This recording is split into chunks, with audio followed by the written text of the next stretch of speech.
I'd like to welcome everybody here. Okay. That's all. If you have a device, if you would go ahead and turn it off so it doesn't make a noise. And if you would refrain from talking to your friends in the meeting, if you need to have a conversation, a long conversation, if you would go out in the hall. Just want to congratulate Dee Dee Highnote on her first grandchild. She's not here today, and she is celebrating the birth of her little grandson. So with that in mind, would you stand for the invocation, please? Lord, we just thank you for this day, and we thank you, Lord, for your peace in this place. We ask, God, that you give us guidance and wisdom in all the important decisions we have to make in the next week or so. The Sandestin DRI, give us wisdom and let us be fair to both sides as fair as it possibly can be, Lord. We ask, God, that you help us with our strategies and our projects that we're moving forward with today, the water and sewer in 331, the environmental center that we want to bring here, and all these other things, and be in this meeting today and give us wisdom and guidance. In Jesus' name, amen. Amen.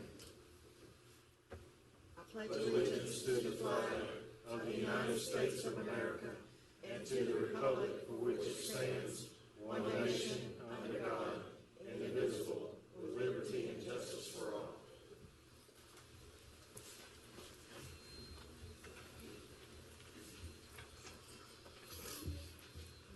Do you see any guests here? I don't see any guests.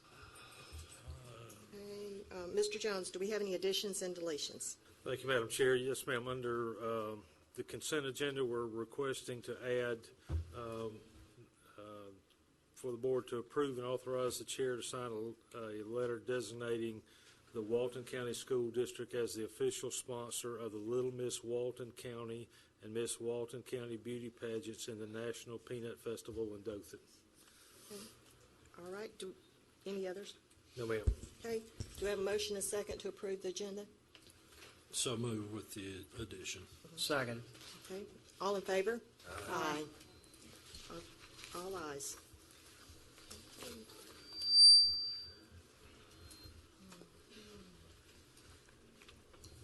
Madam Chair, Yes. may I have a minute Sure. before we get started? I would like to recognize one of the students in my district. She's not here today, but her mother is, and I'd like her to stand up. Laura Ekstrom is my aide, and her daughter just got an appointment to West Point. Wow. So we're all proud. As long as Mama doesn't move with her. Okay. The next item on the agenda is the approval of the waste management expenditures. Do I have a motion? So moved. Second? Second. Motion second. All in favor say aye. Aye. Aye. 4 ayes. Okay. I'd like to approve the consent agenda. Motion to approve the consent agenda. So moved. Motion Second. second. All in favor? Aye. Any opposed, like signs? All ayes. Public comment. Okay. Now we will have public comment. If you have something that you are, it can be on the agenda, and if you are going to leave early, then please come up and tell us the item you're going to be speaking to, and say your name and spell your last name. And if you're going to be here, we're going to go through the agenda items, and you'll have time to speak at that time. So unless you have to leave early or an emergency or something, that you have to leave early, basically. Don't come until the agenda time. Thank you. Yes, sir. Has to be on the agenda? Right now, at the end, we're going to give you a time to speak about anything you want to speak about. That's later. Yes, sir, later. I'll let you speak. Yes, sir. Okay, seeing none, we need to now approve. Yeah, you already know that. Okay, what about this one? He voted on, he did not vote on that. Okay. I did. Okay, so, all right, Mr. Jones. Thank you. Madam Chair, Commissioners, the first item is... Sir, hang on a minute. Let me go ahead. As far as the EAL with waste management, I filed the proper form with the clerk and would abstain from that vote. Okay, now we need to approve paying the EALs, so we need a motion to pay the EALs. So moved. Second. Motion second, all in favor, say aye. Aye. Okay, now, Mr. Jones. All right. Thank you, Madam Chair and Commissioners. I believe Colin McCall is here with South Walton Rotary. Or not? He's not here? Miss Melissa Ward is here. Melissa Ward, South Walton Rotary Club. Mr. McCall wasn't able to make it. He works for a big financial firm. He's very busy. I wanted to first say thank you very much for letting me come here today, or letting us at South Walton come today. Rotary International and all of our local clubs is a group of business leaders and leaders in the community that come together to do good things in the community and to help people. And the purpose of our coming before you today was to thank you, first of all, for all of the support that the Commission has provided in the past, and to invite you to our first inaugural, hopefully annual Grill and Chill that will be at Seascape Friday, February the 4th from noon until 4 p.m. The purpose, every year, South Walton Rotary Club has an event that is a fundraising event for the purpose of giving back to the community. This year's fundraising event will be helping to fund or raise $5,000 for the South Walton Youth Baseball League at Helen McCall. And the purpose of that is the Parks and Recreation and Helen McCall require about $20,000 to have a field raker and some other equipment necessary for the baseball league. So we are putting on the fundraising event February the 4th. It's on a Saturday right before the big football game, and we'll be having food. You can get your chicken and butts, and then there'll be some interesting activities out there. It's basically sort of like an open air market. We'll be having a festival. So please come and join us. Thank you very much for your support, and if you are interested in coming and speaking to the Rotary Club, I'm delighted to have you all come and share interesting things that you have done for your community, because we would love to help you with that. Thank you. Thank you. Melissa. Thank you, Melissa. Next item is, Commissioners, is a request to approve a resolution proclaiming January 23 through 27, 2017 as Severe Weather Awareness Week in Walton County. Set a request to Mr. Goldberg and our emergency management folks. We would certainly recommend your approval. So moved. Second. Motion second. All in favor? Aye. Any opposed? Like sign. Also want to take the opportunity to thank them for the job they did this weekend. We were very fortunate. Very fortunate. Next item, Commissioners, is Mr. Goldberg has a brief presentation regarding the Alert of Walton emergency mass notification system. Mr. Goldberg. Morning. Good morning. Good morning. Jeff Goldberg, Emergency Management Director for the record, Goldberg. Basically, in conjunction with, and thank you for the kudos for this weekend. Chris did a fantastic job getting information out to everybody and keeping up on things. In conjunction with Severe Weather Awareness Week, we have signed on with a program called Alert Florida under the name of Alert Walton. What it is it's part of Alert Florida, which is a $12 million state initiative that was funded under the Catastrophic Trust Fund. So the money that comes out of the homeowners insurance that goes to that fund helped fund this system to put on a statewide notification system. Each of the counties are allowed to sign on to this so we can have our own piece of the notification system. It does not cost anything to any of the counties that sign on to it. It has three components: managed lists, which is what we use day to day to send out information to employees, emergency operations center staff, and folks like that. There's a geographic notification piece, so we can draw a polygon around a certain area and send a notification out to that. One of the issues that came out of Tropical Storm Hermine was we did not have those files into the current notification system, so it had to be hand-drawn. With this, those files were all loaded into it for the evacuation zones, and we can click on that and notify everybody in that specific geographic area of, in that case, an evacuation. That comes out of yellow and white page data, 911 data. Then there's a registration or keyword opt-in. So we have some computers outside, so on a break, if anybody wants to come and sign into that system for notifications of National Weather Service watches and warnings, they can go ahead and get that information. In addition, the keyword opt-in is, for example, we can do a keyword called traffic alert. So they would text traffic alert to a specific number, and anytime there are alerts that come out regarding traffic issues, we can send it to those folks as well. Emergency Management is the overall administrator for the county for it. But there are a number of agencies within the county that are looking to sign on to it. TDC, for example, the Sheriff's Office to replace the current system that they're paying for, South Walton Fire District, and the school district. So basically, if those agencies sign into this system under our umbrella, it could save the county at least $50,000 a year. So what you have in front of you right now is the main homepage on alertwalton.org. That's where you can go on to sign up initially, and then where you go to update your information should you move, you get new telephone numbers, anything like that. The main component, the main driver of this system is your location. So you will not get notified unless you put in a location. So this is the screen on there, what you enter in. On the top of it where it says location name, it's whatever you want to name it, whether that's home, school, work, whatever that might be. You put that in there to kind of let you differentiate between your different locations. And then you'll enter in your street address. It is geofenced within Walton County. So if you put an address in there that's in Okaloosa County, up in Oregon, it will not let you put that in there. It kind of messes up the system if we have outside of our area. It will then bring up this address verification page where on the left-hand side will be radio buttons to click the proper address, or you can drag and drop on the actual map where your location is. Once you select that, on the bottom is save and continue, and then you are in the system anytime that there are any alert notifications, whether that's from the National Weather Service, Emergency Management, the Sheriff's Office. If you're within that polygon, you'll get notified. Chris? Yes, sir. Question.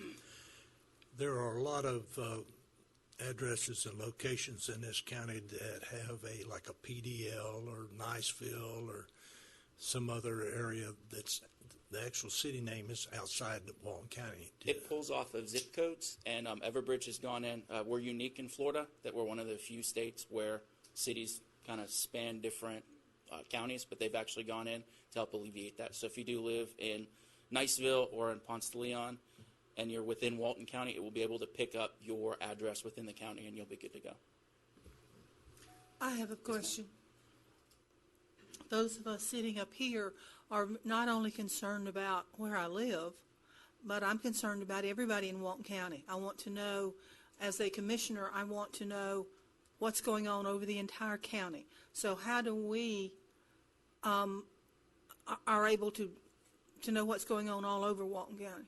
There are a variety of different ways. If we send things out to our Emergency Operations Center lists through our flash reports, you'll get notified that way. We also have the ability through the weather alerts and some of the other ones to pre-populate within the templates to send out for anything that happens within Walton County. We can set up lists for folks that get that information. So if you would like that, we can coordinate with that and get you on those lists. If you would like. I think it would be important for us to know, Is this website an appropriate place to put beach flags if we're, say, at the red scale? I've got a lot of people that say there's many places to find information, but not one specific place for what's going on the beaches.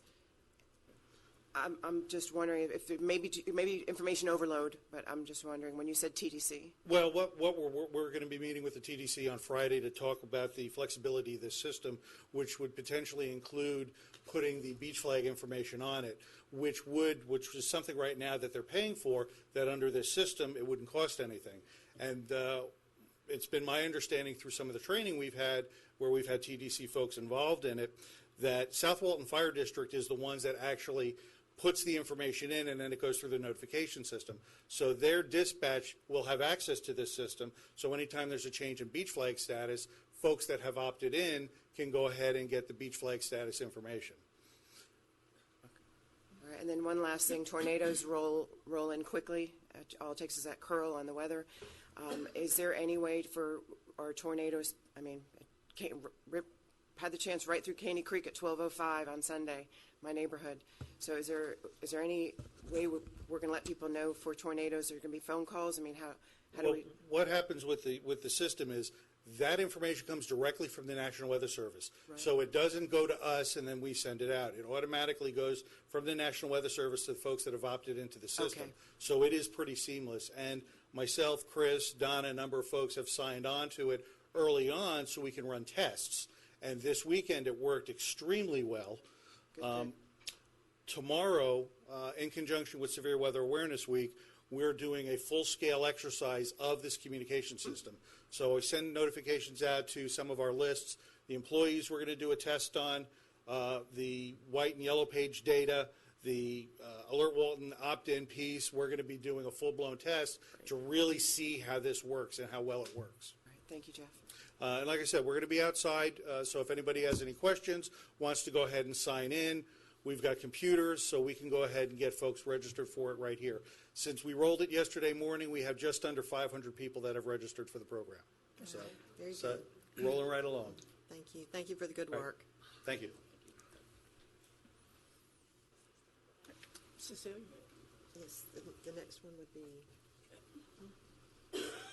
That man has a question. Comment about what he just said? yes, sir, if you want to come up. Thank you, Commissioner Commander. Okay. Sometimes you can't see. Well, I'm trying to think what we're doing next. Mike Bork, Defuniak Springs, Hunter Ridge, Could you spell your last name, please? Bourque. Now, he's talking about computer stuff, right? Yes, sir. Not everybody has a computer. Not everybody has an iPhone. Not everybody has a television to get these warnings on. What's he talking about? Rich people? He's duplicate service. He's spending money with duplicate service. Did you not hear him say he's not spending any money? It's coming from the state of Florida. And I'm sorry, some people don't have TVs or computers and all that. We can't satisfy everybody's need on this. It's coming from the state of Florida. Isn't that taxpayers too? It could be. It could be. Also be your part of your premium that you pay for insurance. So what you're too. saying, it's not my job, it's Tallahassee. Brad Drake again. Brad Drake again.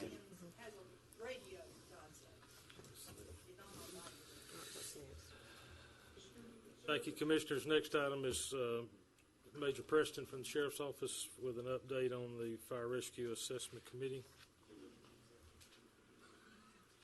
Major Joe Preston, Walton County Sheriff's Office, Preston. Thank you, Mr. Jones, Madam Chairperson, Commissioners. It's good to see you again.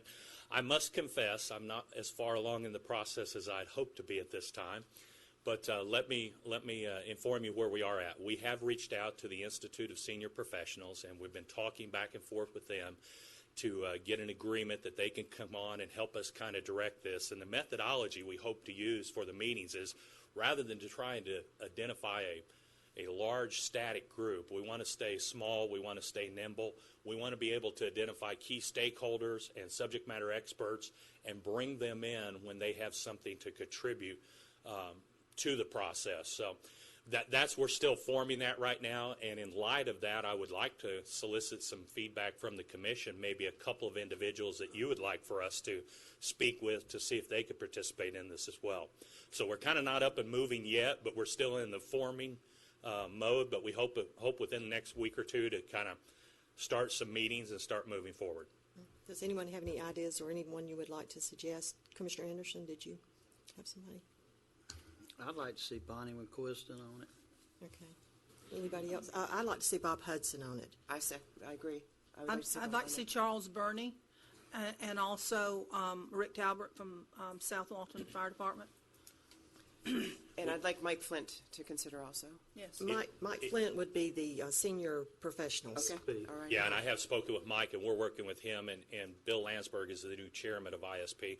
And just to make it easy, we have reached out to Chief Talbert, Chief Martin, a few others who have volunteered their services to be technical advisors so that they don't need to get bogged down in everything. But on matters of fire and fire safety and fire training and fire certification and master fire plans, we'll be consulting those individuals Very for good. sure. Perhaps maybe I should just work through Mr. Jones. You get forward your suggestions to him, and I'll get with him in the future, and I can come back at any time you'd like in the future and give you a more substantive update. Okay, sounds like a good plan. Can we come up with a date? I would prefer if we. I prefer. It's been my life. Quick as possible. Let's put an end date, or at least a date that we have Are you talking about for forming the committee, or are you talking about the complete study? I don't know, just give me some dates that you think you can hit. Okay. I think it's realistic by the next time frame, and I apologize I haven't had it done by this one. We just haven't had a chance to contact everybody. I think by the next county commission meeting in South End, I'll have the assessment committee names to you, Okay. and we'll have a more formalized agenda and kind of some milestones identified on the project of what we're going to try and hit. Right now, I'm really not comfortable with giving you an out date or an end date on it, because we still don't know what we don't know. That's And- fine, and- just another and- step. I just wanted to know So if another that will step. work as the next milestone 2 weeks from today, I'd be happy to come back and address the Commissioner Anderson, the you good with that? committee. Major, Everyone that's seem good with Fair me. with that? Does it seem fair? Major, I would hope that there'll be at least one person on this committee, once it's finally settled in, that is going to look at the fiscal impact that this could have one way or the other, and to take a real good look at it and be very pointed about what it's going to cost. I think that's a very prudent point, Commissioner.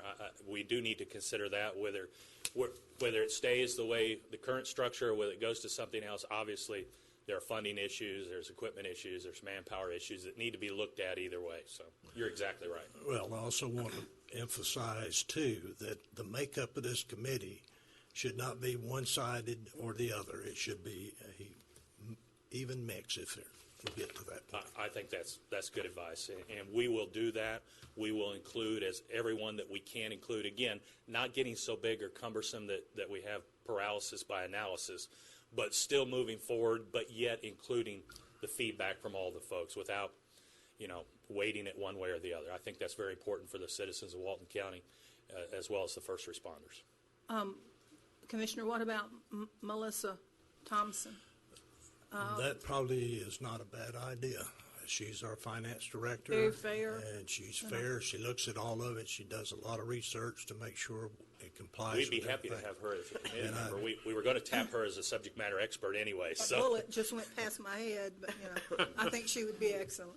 But if we need to direct staff, if that's the consensus of the board. We don't need to appoint members to the committee. We just need to, and the way I understand what Major Preston's talking about is he's going to pull people for subject matter expertise, not necessarily to be part of the analysis committee. So, and if you start pointing people to the committee, then we run into sunshine law issues. So you can pull people in for subject matter expertise without any problem, but when you start saying this one's got to be on the committee, then we got a little problem. So. But I again, think he's got- commissioners, if you are comfortable, I'll just work through Mr. Jones or Mr. Sunday if you want to give them some recommendations, and we'll make sure, again, just like Mark said, we're inclusive and we reach out to those subject matter experts and touch them in their areas of expertise and seek their feedback. And that way we can stay as an assessment committee and move forward. I'd probably suggest Mr. Sunday. I think Mr. Jones, even though he is very capable, has his plate pretty full. And I know Bulldog over there will be glad to work with you.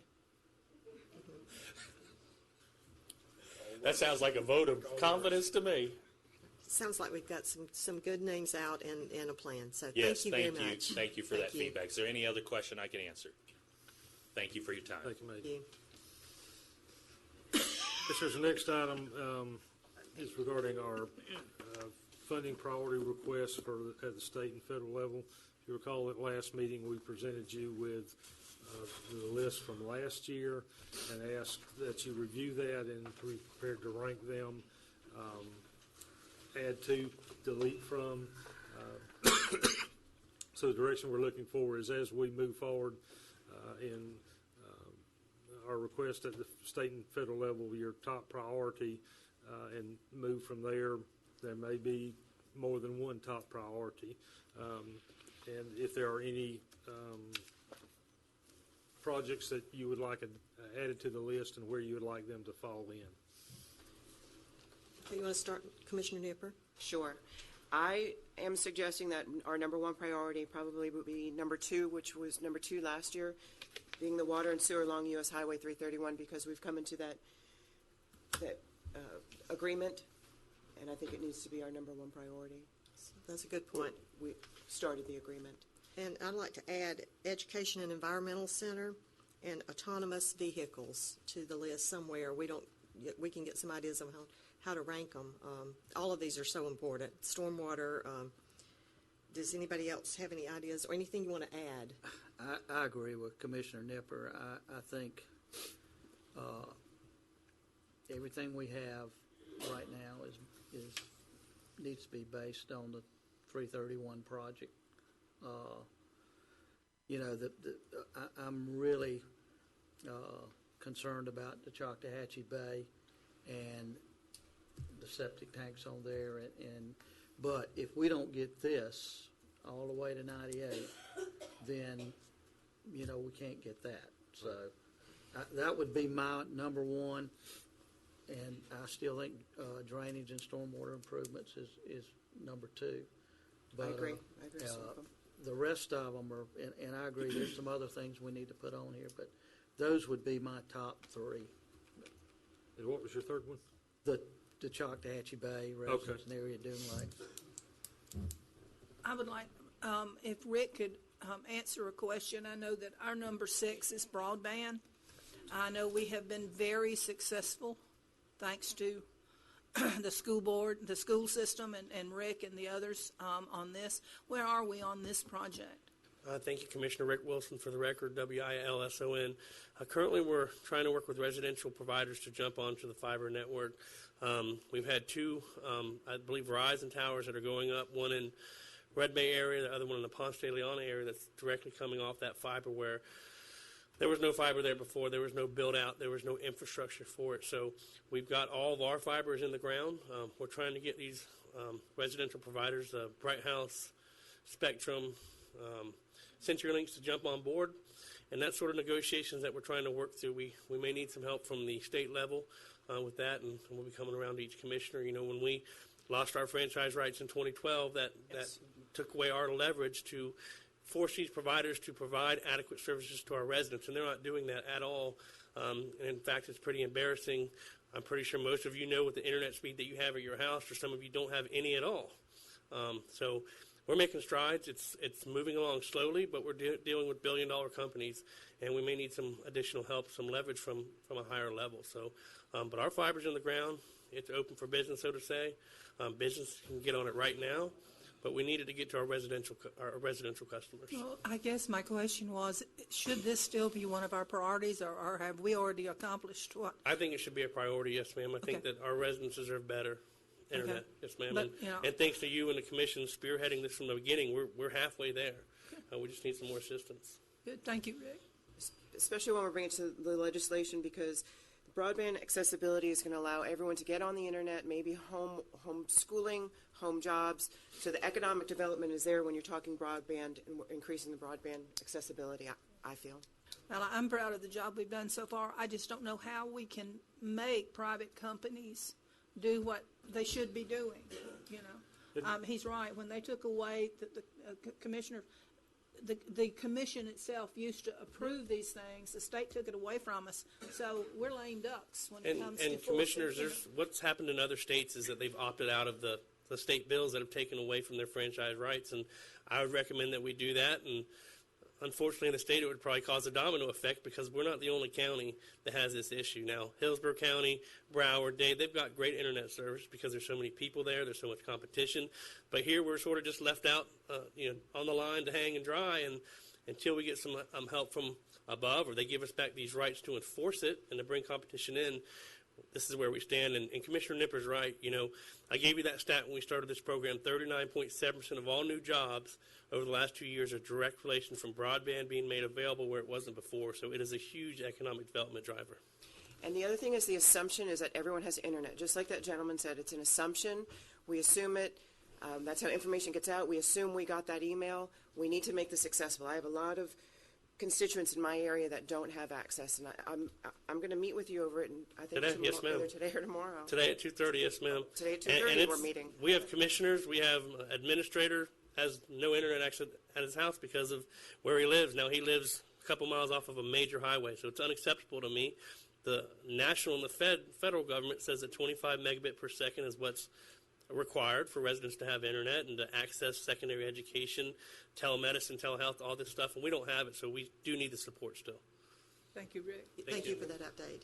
And Commissioners, just so I know a couple of you knew, but when we put this together, and whatever you tell us is top priority, we're going to give it top billing.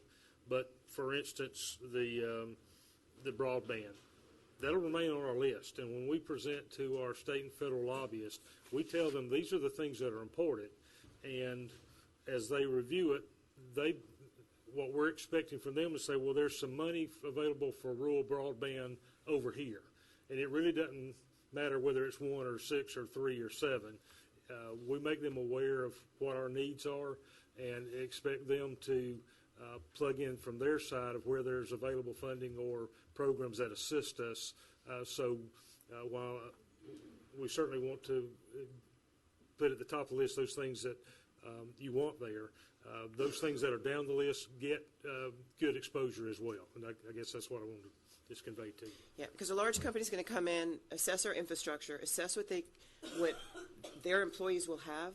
If they don't have internet, if they don't have what they need to do their job, even in the Army, I have to live off the internet. So I just think, glad we're addressing it. You want to move it further up on the list? No, I just want to make sure that when we start looking at this and the funding, that we keep the broadband accessibility. But I think the water and sewage is going to start bringing everything else together. I agree. Yeah, I agree. So number 1 would be the water sewer, and number 2, drainage. Number 3 would be the Choctawhatchee Bay, and then the rest of them are going to be on here. We'll add environmental education center and autonomous vehicles, or anything else that you'd like to add. Okay. Motion to approve? Have a motion? Second. Motion second. Any comments from the audience? All in favor, say aye. Aye. Any opposed, like sign. Okay. Planning. Update on planning. Thank you, Commissioners. Next item is update on the planning director position. We have that advertised. Probably another week or week and a half we have left on the advertisement. I believe we have close to 18 or 20 applications in. I think we got 7 or 8 over the weekend, so we are getting some response. In the short term, what we would like to do is Stan and Dee Dee and myself, through admin, provide oversight to the planning department, be involved in any decisions that the director would make with the consultation of the appropriate staff. Again, I think this is going to, hopefully this thing will move fairly quickly and we don't get strung out. If we have to come back with another long-term solution, we will. But we think in the short term this will work fine. We'll spend some time there with them, and it'll probably be good for us to actually be a little closer to some of it over time. But those things that require a director's decision, we will make along with the appropriate planning staff to review and make sure that we're involved in those decisions. Once the advertisement closes, we'll present you with those applications and resumes that have been presented for a ranking, and the process could move fairly quickly, and we hope it would. If it looks like for any reason it's going to get prolonged, then we'll revise how we're moving forward with it. But just to give you an update of what we're doing there. Any questions? Any other questions, comments?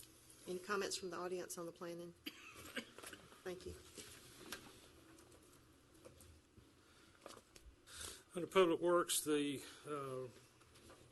request is to select 2 candidates to fill the vacancies on the Coastal Dune Lake Advisory Board. One of those positions is an on-lake position, and one is an at-large position.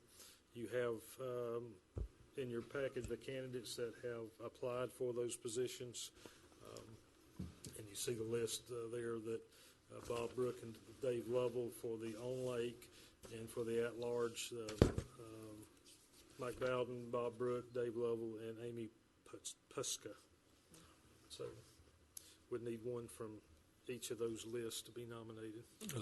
I'll go ahead and make a motion then to appoint Dave Lovell at large, on the lake candidate, and Mike Bowden at large candidate.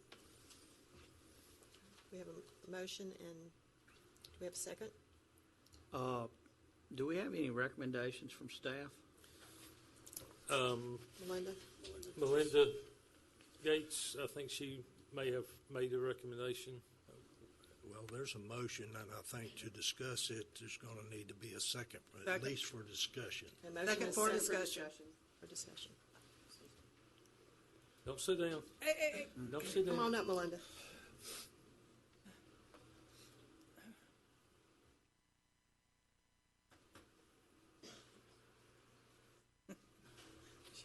She looks like she's been reprimanded in school. Did you have any recommendations? I know we have a motion second. All four of the candidates are very good candidates. I think all of them would be good representation on the Coastal Dune Lake Advisory Board. Out of the four, though, I think Dave Lovell would be a great candidate, as well as Bob Burke. Or Mike Bowden either. Or Mike Bowden. Yeah, he would be wonderful as well. We have a motion for Dave Lovell and Mike Bowden. Any other comments? Okay, thank you, Melinda. Any comments from the audience? Okay. All in favor? Aye. Aye. Any opposed, like sign. Make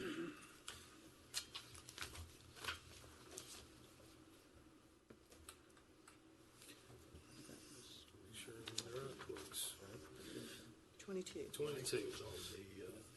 Thank you, Commissioners. Next item is a request to approve and authorize the chair to sign a letter of support to the Florida NERDA Technical Implementation Group of the Florida Department of Environmental Protection to request that NERDA funds be used to create 2 additional estuary programs from the water quality category, complementing the program that will be funded by the Gulf Coast Ecosystem Restoration Council. If you recall, back in November, you approved for us to submit a grant application to the Florida DEP requesting NERDA funds to help stand up an estuary program. This is just further support of that effort, so we would recommend your approval. Motion to approve. Second. Discussion. Okay. This should be for Melinda. Are you out there still? This is what we talked about the other day at my office, correct? Have we got any further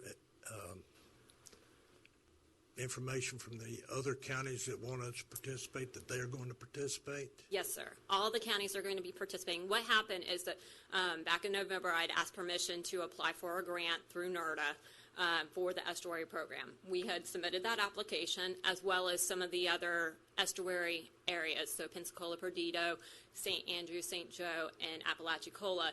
Several of them also submitted applications. When it went to the Florida Department of Environmental Protection, they couldn't figure out where it would fit into a category. So the Nature Conservancy got involved, explained to them that we really feel like it fits into the water quality section. So this letter is just that secondary justification that we feel like it fits into this category, that it should be funded through NERDA funds. Thank you. You're welcome. Any comments from the audience? Questions? Okay, all in favor? Aye. Any opposed, like sign. Thank you, Commissioners. The next item is a request for the board to approve and authorize the chair to sign task order 16-19 for engineering services for Blue Gulf Drive, Oak Hill Lane, Pine Knoll Lane roadway improvement project with Genesis in the amount not to exceed $100,213.15. These are projects that were approved in August of last year for the capital improvement project. This is the next step to move those projects along, and we would recommend your approval. So moved. Have a motion, do we have a second? Second. Motion is second. Any other comments? Any comments from the audience? Yes, sir, come up, please.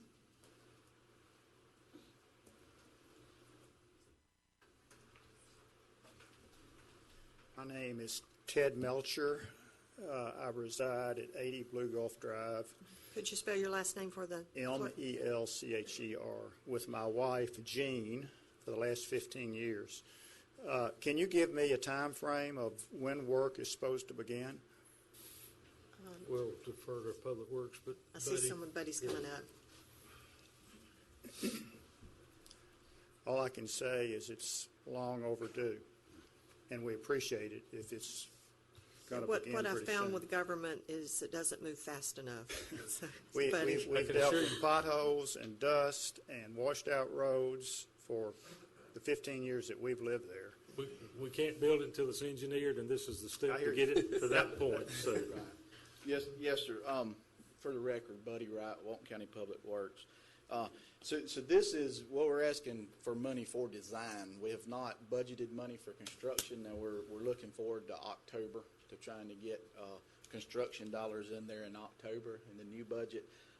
But between now and then, we should be able to get far enough into design. We have a firm cost estimate, so we know what to budget for construction. So we'll budget for it this coming October in fiscal year 16-7 or 17-18, and then hopefully we can contract it out and get it built sometime the following year. So Next year. yes, sir. Okay. That's the plan. Thank you. Thank you. Any other questions, comments? All in favor? Aye. Any opposed, like sign. Thank you, Commissioners. The next item is a request for you to approve for staff to advertise for bids for bulk gasoline and diesel fuel supply services.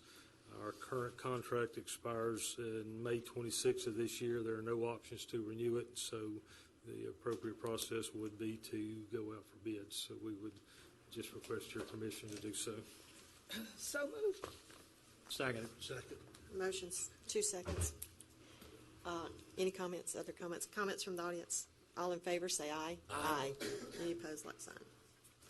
Okay, Mr. Tusa. I can't believe it's almost summer. I mean, it's almost time to do our spring break stuff, and Almost. whew, it goes fast. Time Thank you. does go by fast. Good morning, Madam Chair, Commissioners. We have actually just one item and then a couple of updates. I need some direction from the board. First item, number 25, request approval to advertise for RFP for multi-use path maintenance contract.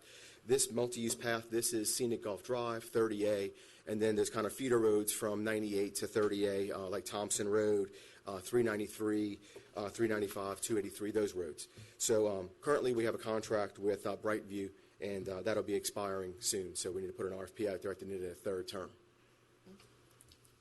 Do I have a motion? So moved. Second? Second. Motion second. Any questions for Mr. Tusa on this issue? Any questions from the audience? Okay, all in favor? Aye.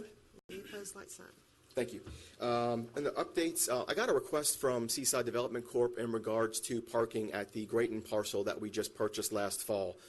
They are interested in using that parking lot for parking for employees this spring and summer. So just wanted to get some direction from the board. If you're interested in me talking to them about that, I'd be happy to do so and bring that back to you at the next meeting. I'm sorry, I think it's a good idea. Okay. You know, people talk about visitors, but if we get the employees out of the parking spaces, then the tourists can use them. It's no-brainer to me. So I would certainly, you know, I would be in favor of you bringing it back to us. Be happy to do that. I would really like to see some parking for visitors as well on that parcel. And I know they would have to have a way to get to the beach, so that could be looked at. I'm not sure if the TDC would want to furnish the vehicle or could, but that might be something we could do a partnership with somebody in the community that they furnish a trolley or something to get them down there, and that would take a lot of and bring that back to you. take a lot of traffic off Grayton, which is so crowded. I agree. We can look at that. I did speak with Brian yesterday, and we were looking at some different options for possibly doing some asphalt or something like that on that lot. And I just don't think with timing we're going to have that in time for this spring and summer season. So, but I think the state that it is in, we certainly can do something short term with it until we decide ultimately what we're going to do with it long term. So, but I'll bring that back to you at the next meeting. And I think it's perfectly acceptable to charge a fee. I mean, when I go to, say, St. Augustine, for example, I have to pay a fee. Anywhere you go, you have to pay a parking fee. And I think people would be more than willing to pay a small amount to be transported to the beach. Yes, ma'am. We'll bring that back to you. And lastly, just wanted to give you an update. The board last fall authorized us to make some new hires in the way of code enforcement and beach ambassadors. And I am happy to say that we've added 4 new code enforcement officers. So we're up to a total of 9, and we have 2 more jobs posted right now. So we'll be hiring those folks probably the next few weeks. So I'll give you an update when we do that. And we also have out a posting for the beach ambassador position. So we'll be up and running for spring break. Praise the Lord. Thank you. Thank you. Jay, one Any last questions? thing. Yeah, sorry. What Commissioner Commander's talking about a fee. Let's see if we can do something for the employees. I mean, I understand for the tourist would be one thing. They want to go to the beach. There's a fee involved. But I think for our employees, we need to think a little bit more about that. They're already driving. Well, I think, though, that if we're going to have a fee, that Seaside should pay for it. I mean, I don't want to put that on the employees, but we're also doing Seaside a favor. So Yes, sir. And that's the way it's been structured in the past. Seaside has paid Jay Odom, when he had the property, a I fee. would think that's the way we need to go. Yeah. Yeah, not the employees, but certainly the companies. Okay. Well, I'll definitely talk to Seaside, and I'll bring that back to you at the next meeting. Any questions? Thank you. Great. Thank you. Mr. Davis.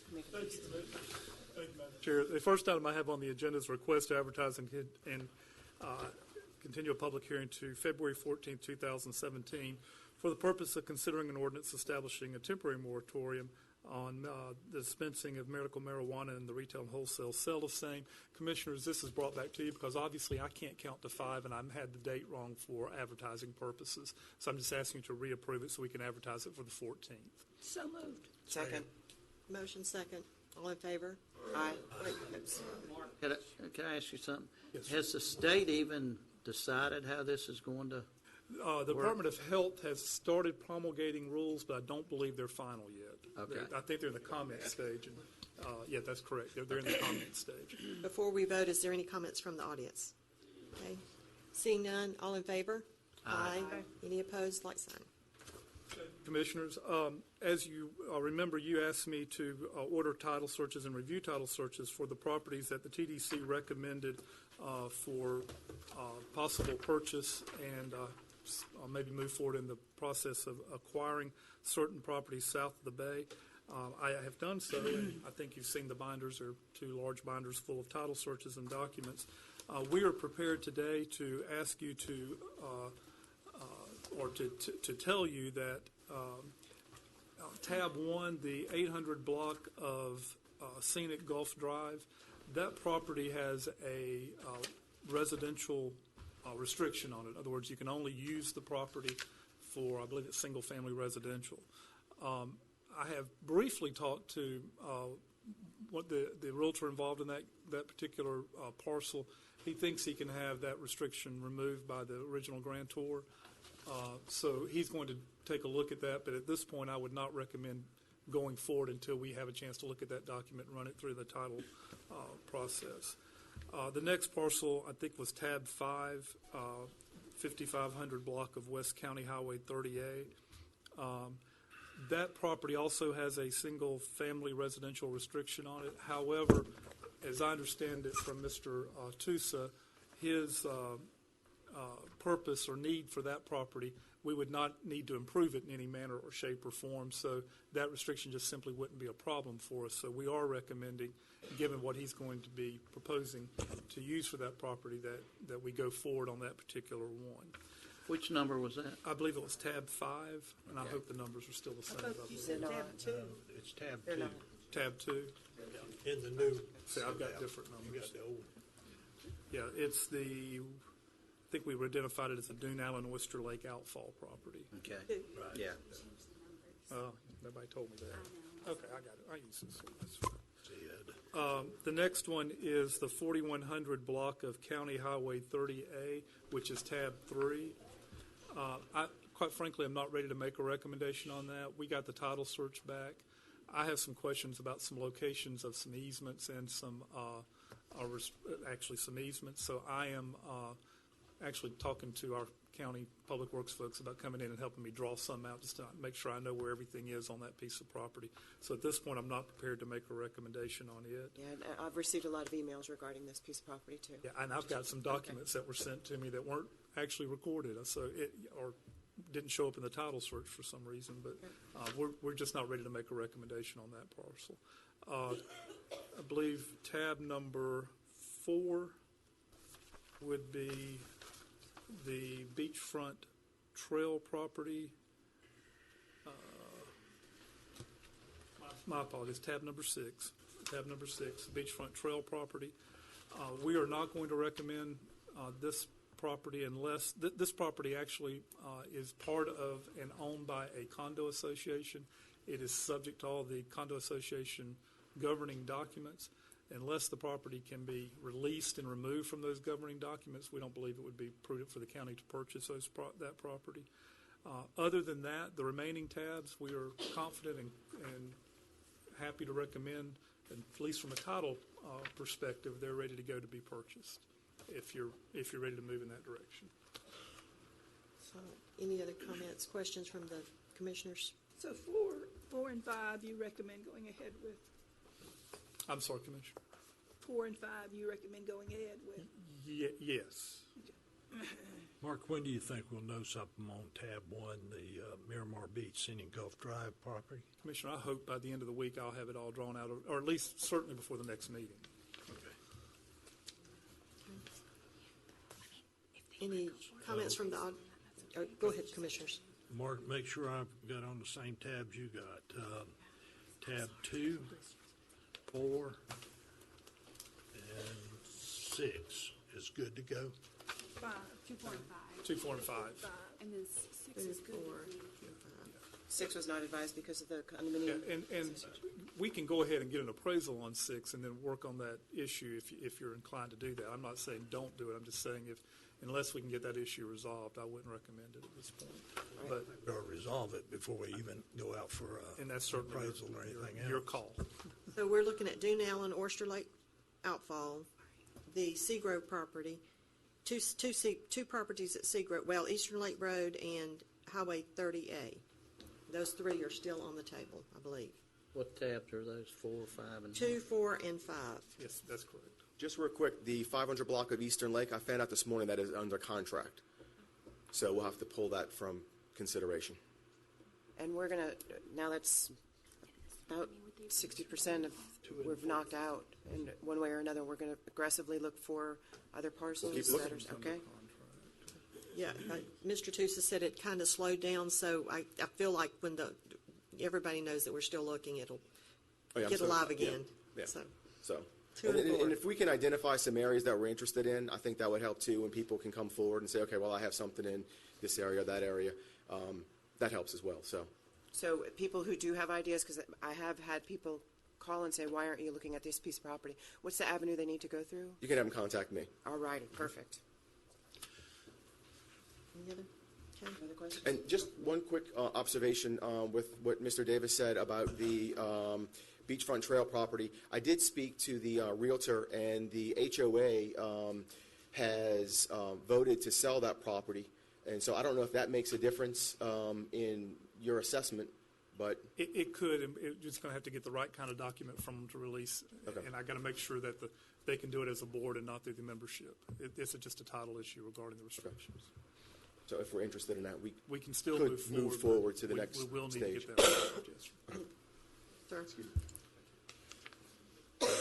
Madam Chair, I'm Robert McGill, and I'm here representing approximately 81 parcels or condominiums within the Spooky Lane, Sea Haunts Townhomes, Caribbean Sunrise Subdivision, Caspian Estates, Legends Condominium, and Shellseeker Cove. We're here to talk about the Highlands House. I know that Mr. Davis, in his comments earlier, mentioned that they were not prepared with regard to the title work to go forward with a recommendation one way or the other. I do have several homeowners here that would like to speak and implore you not to go forward at all with a regional beach access at the Highlands House property. So if the board, I know he didn't recommend at this time going forward until he got his title work completed, but because we have some people here, I'd like to go ahead and make a presentation and then have some of the homeowners come forward if the chair will allow that. Sure, go ahead. Okay. One of the things I'd like to do is I've got several binders. If you could pass those around to everybody, I think.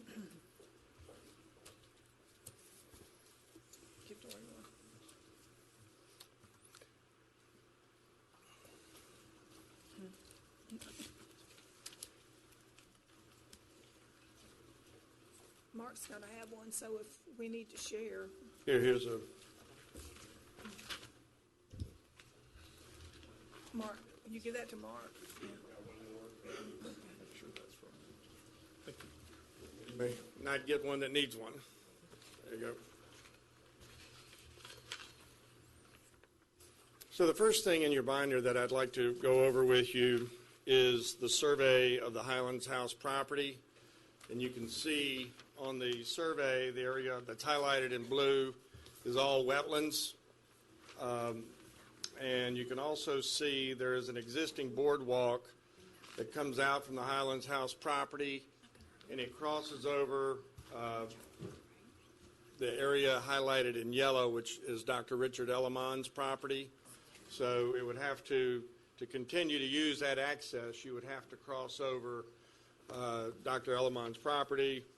And I can tell you, and I've spoken to Dr. Elliman on several occasions, he would be adamantly opposed to that. The second thing that you can look at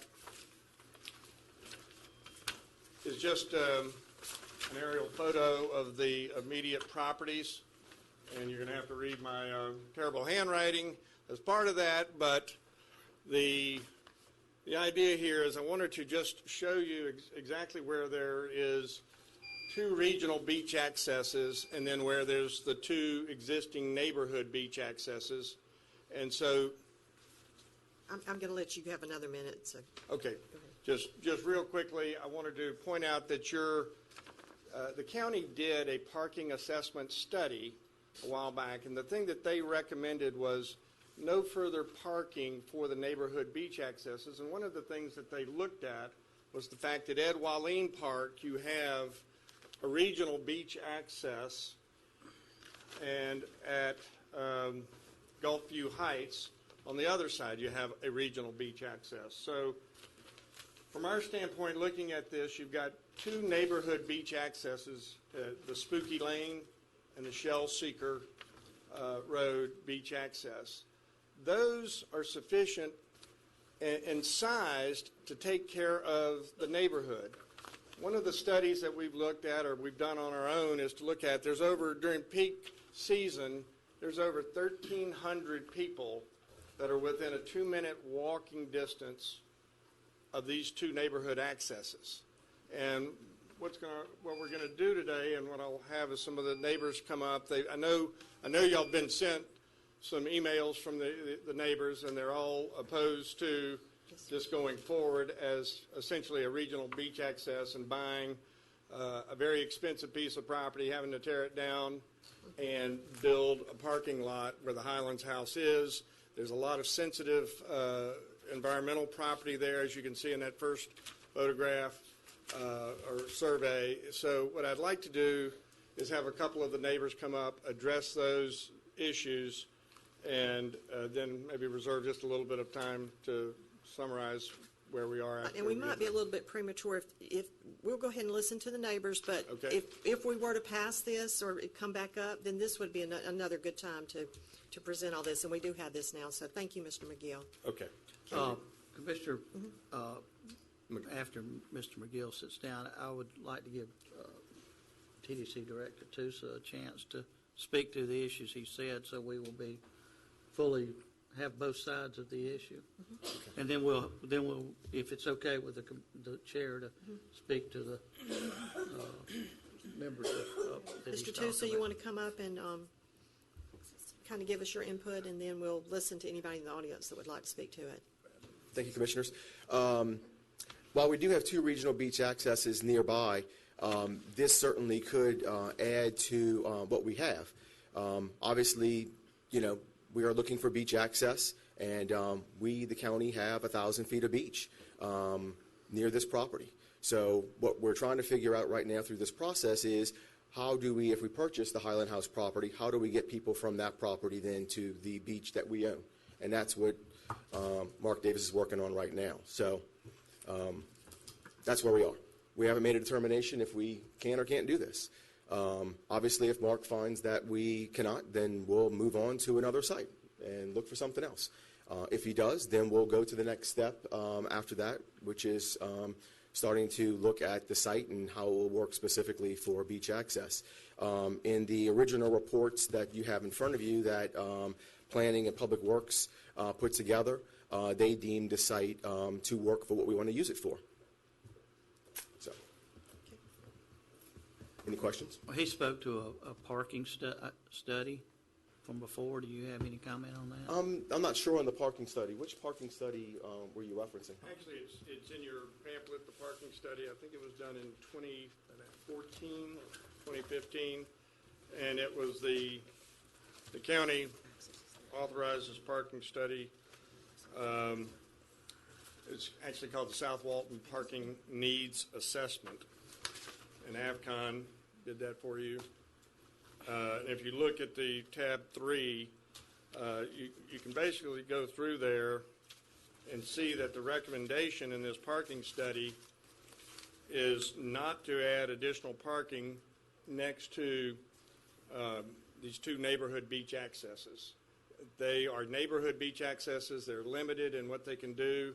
Some of the neighbors here will talk to you about how narrow Spooky Lane is and also how narrow the walkway is down Shell Seeker Road. So that study really said, let's improve what we've got around Ed Walleen Park. Let's look for some parking in that area.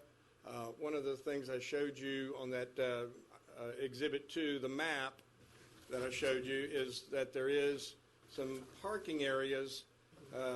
We would much rather see, if you're going to spend $3 million or something to buy this property and tear it down and then make a parking lot out of it, spend that money next to Gulf Place,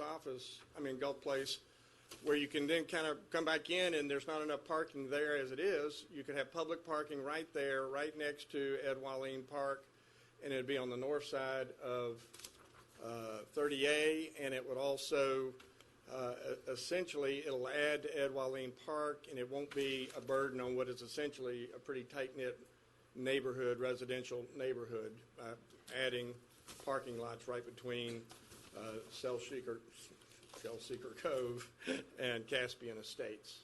So that's kind of, we think that the parking assessment study is correct in the way it analyzed this situation. Anyway, I'll just say this about the parking assessment study. It references no additional parking at a neighborhood beach access. We're proposing a regional beach access. So this is very different than what's referenced in that report, in my opinion. Okay. Okay, does anyone in the audience like to speak and add anything that Mr. McGill has not said? Yes, sir, way back there in the back. Come on up. Okay. Thank you.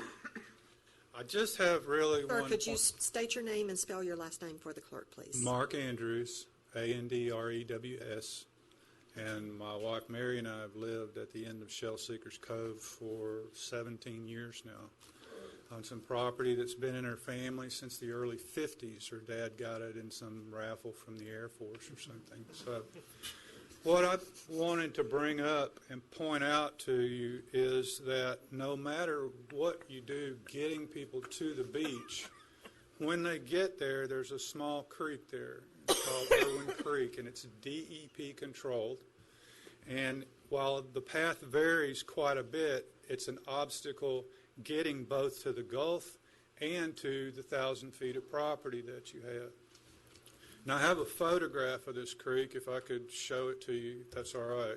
Yes. Okay. What it is, this is taken from the beach. Now, the access is back up here. Right here. Okay. So in order to get to the 1,000 feet, which is over on the east side, they've got to cross this creek. Okay? And it goes all the way to the Gulf. So you can roll up your pants legs and take your shoes off and all that, but it's going to be a huge mess trying to get there.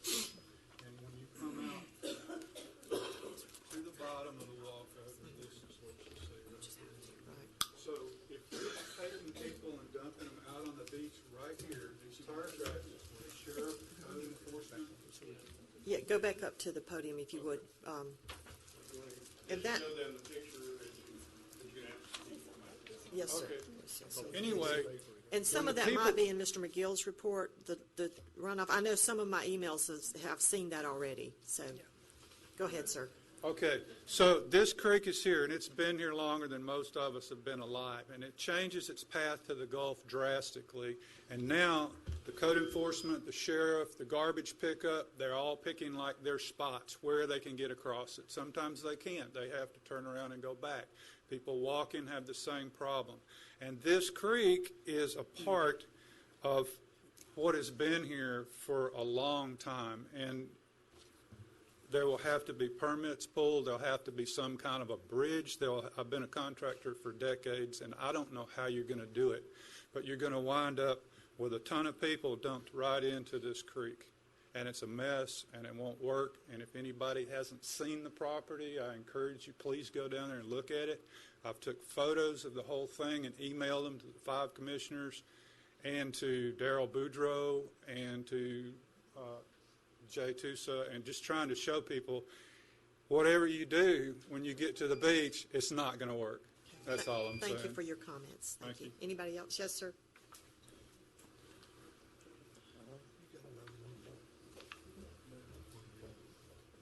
Dave Roshkolb, R-A-U-S-C-H-K-O-L-B.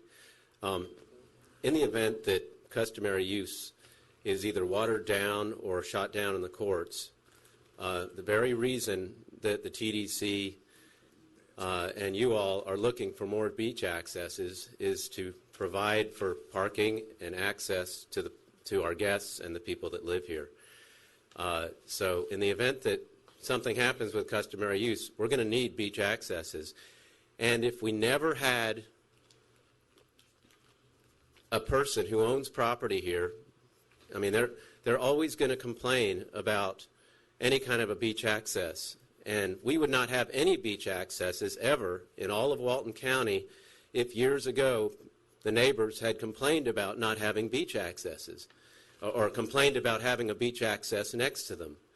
So I can understand these folks' desire to not have a beach access in their community, but if we take the suggestion the gentleman just made and buy the parking lot north of Ed Walleen, those folks are going to have to walk a couple thousand feet down to that beach access, and that doesn't make sense. So I think that the commissioners, please balance it so that you have the least amount of impact for the neighborhood possible, and build a little bridge over that creek and use the 1,000 square feet of beach access that you own. Thank you. Melissa? Probably the last one. Some of the homeowners that Mr. McGill is working with have asked me to get up and speak just a few minutes. First, I'd like to go ahead and hand out, and this is a picture, an aerial of the area a little bit bigger. It shows the creek on it.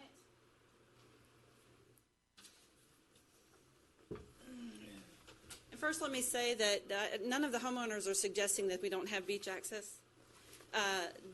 What they are suggesting is that this is more environmentally sensitive than some of the other areas. This area, the history of the bed and breakfast there is there was a house that was built there, but before that they started putting pilings in basically in a creek, and they had to move it. This predates our comprehensive plan time. Then after that, they built a house on that property that turned into a bed and breakfast with a tiny little kitchen that served just the residents and not enough parking.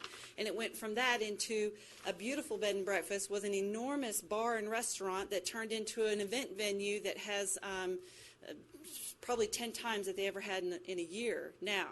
And then that turned into a code violation where they had tried to get a development order to get approved and were denied.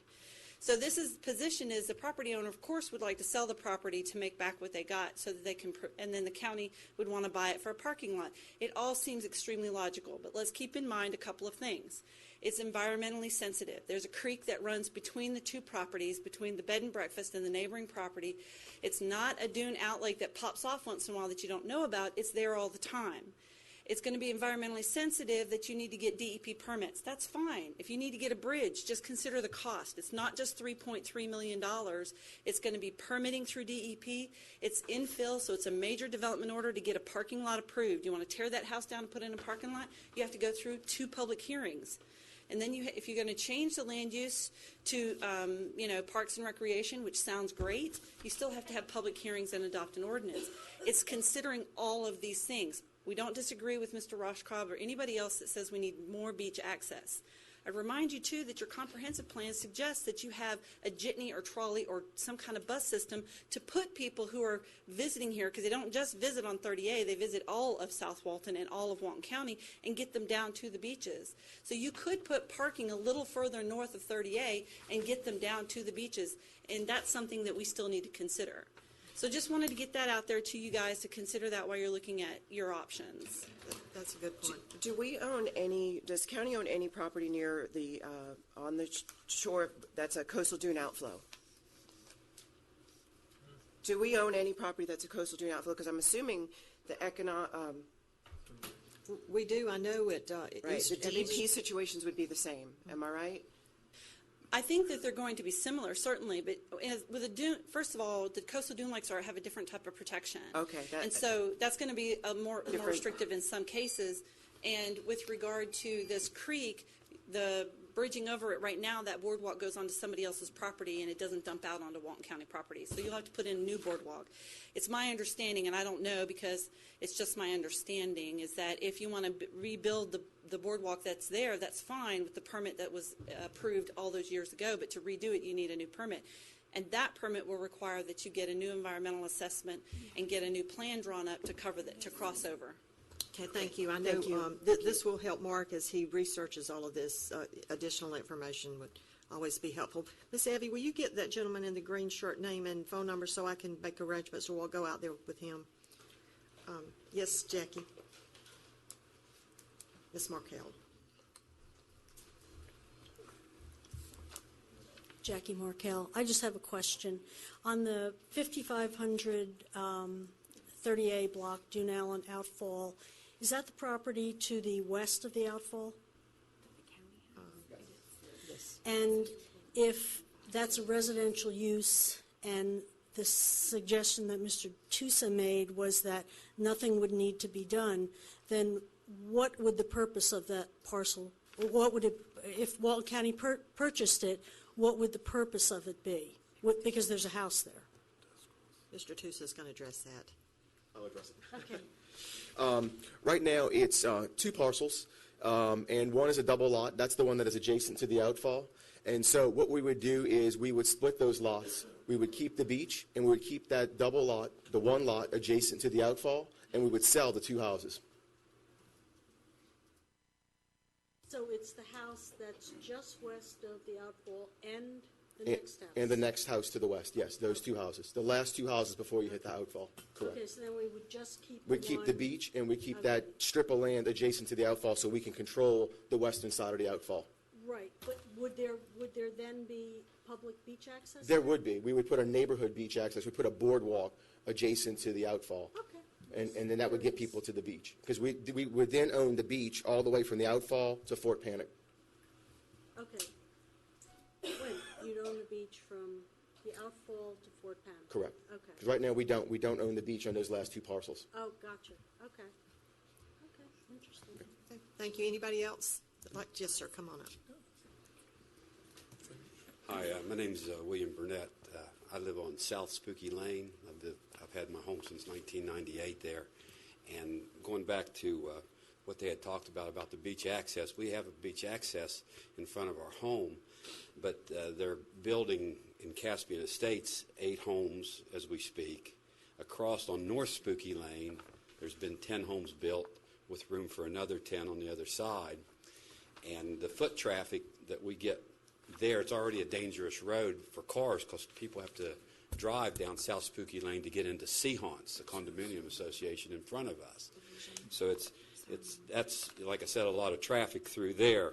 But when that creek comes down through there directly in front of the parking lot, that creek moves every which way, and people that come down there are going to have to, once they walk to the beach, they're going to have to move another 200-300 yards left or right, to have access on the beach. And it's just not a good situation when that creek flows down there. A lot of people, stay away from that. And that's my thought on it. I just think with the wetlands in front of it and everything like that, there might be another alternative than to build, right in front of Irwin Creek. Okay, thank you for your comments. Thank you. Okay, seeing none. Yes. Just follow up with Melissa Very, for 30 very, seconds. Very, very, Okay, very just quick. in the map that she gave you, and just following up what this gentleman just said, is that walkway is like 4.1 feet that goes down right now off of the Shell Seeker Cove. And there, you can look on that map that I showed you, and it narrows down to where the house that's built on the east side is essentially right up to the setback line.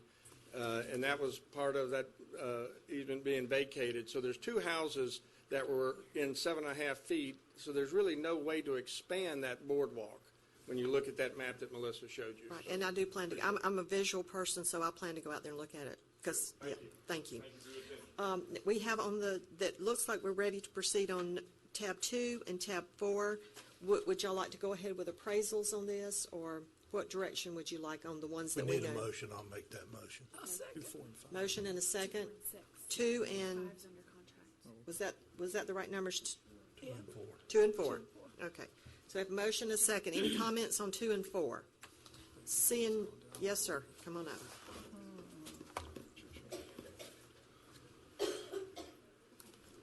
State your name. Mike Bork from Dufuniak Springs, Hunters Ridge area. I don't have a dog in this fight. Okay. I hate sand. I hate sand to start with. But to me, y'all shouldn't be buying property.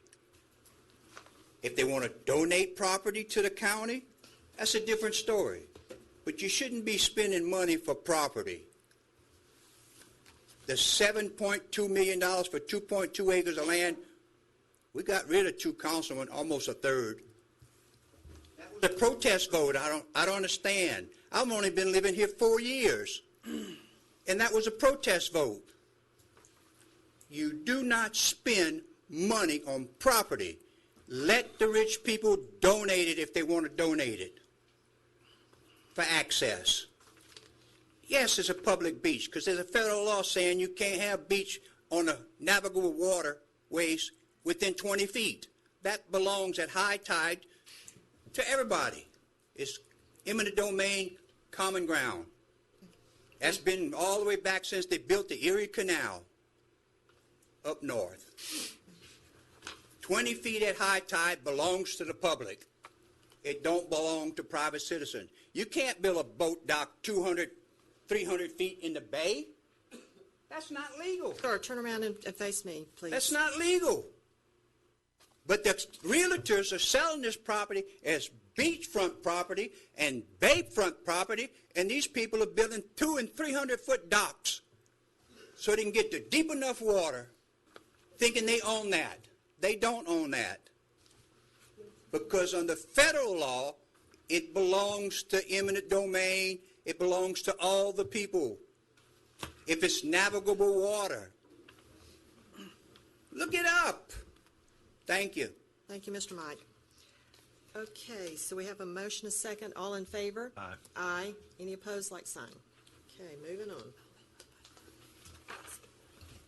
Thank you, Commissioners. The next 2 items are similar. The first is item tab 29, the request to award the sale of county-owned property, parcel number 193N19-19768-00V-00-044A.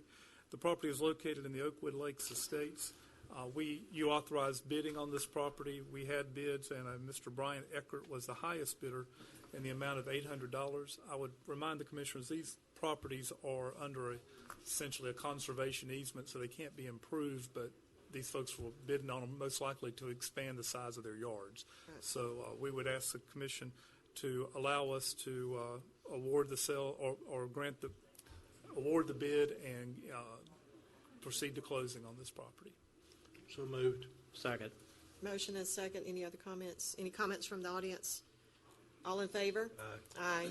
Any opposed, like sign. Thank you, Commissioners. The next is a similar item. You authorized us to bid out property, parcel number 294N20, 29,021,0000, located near Sexton Road to the highest bidder. Jackie Crawford was the highest bidder in the amount of $1,600. and we will request that you award the bid and allow us to move to closing on this property as well. So moved.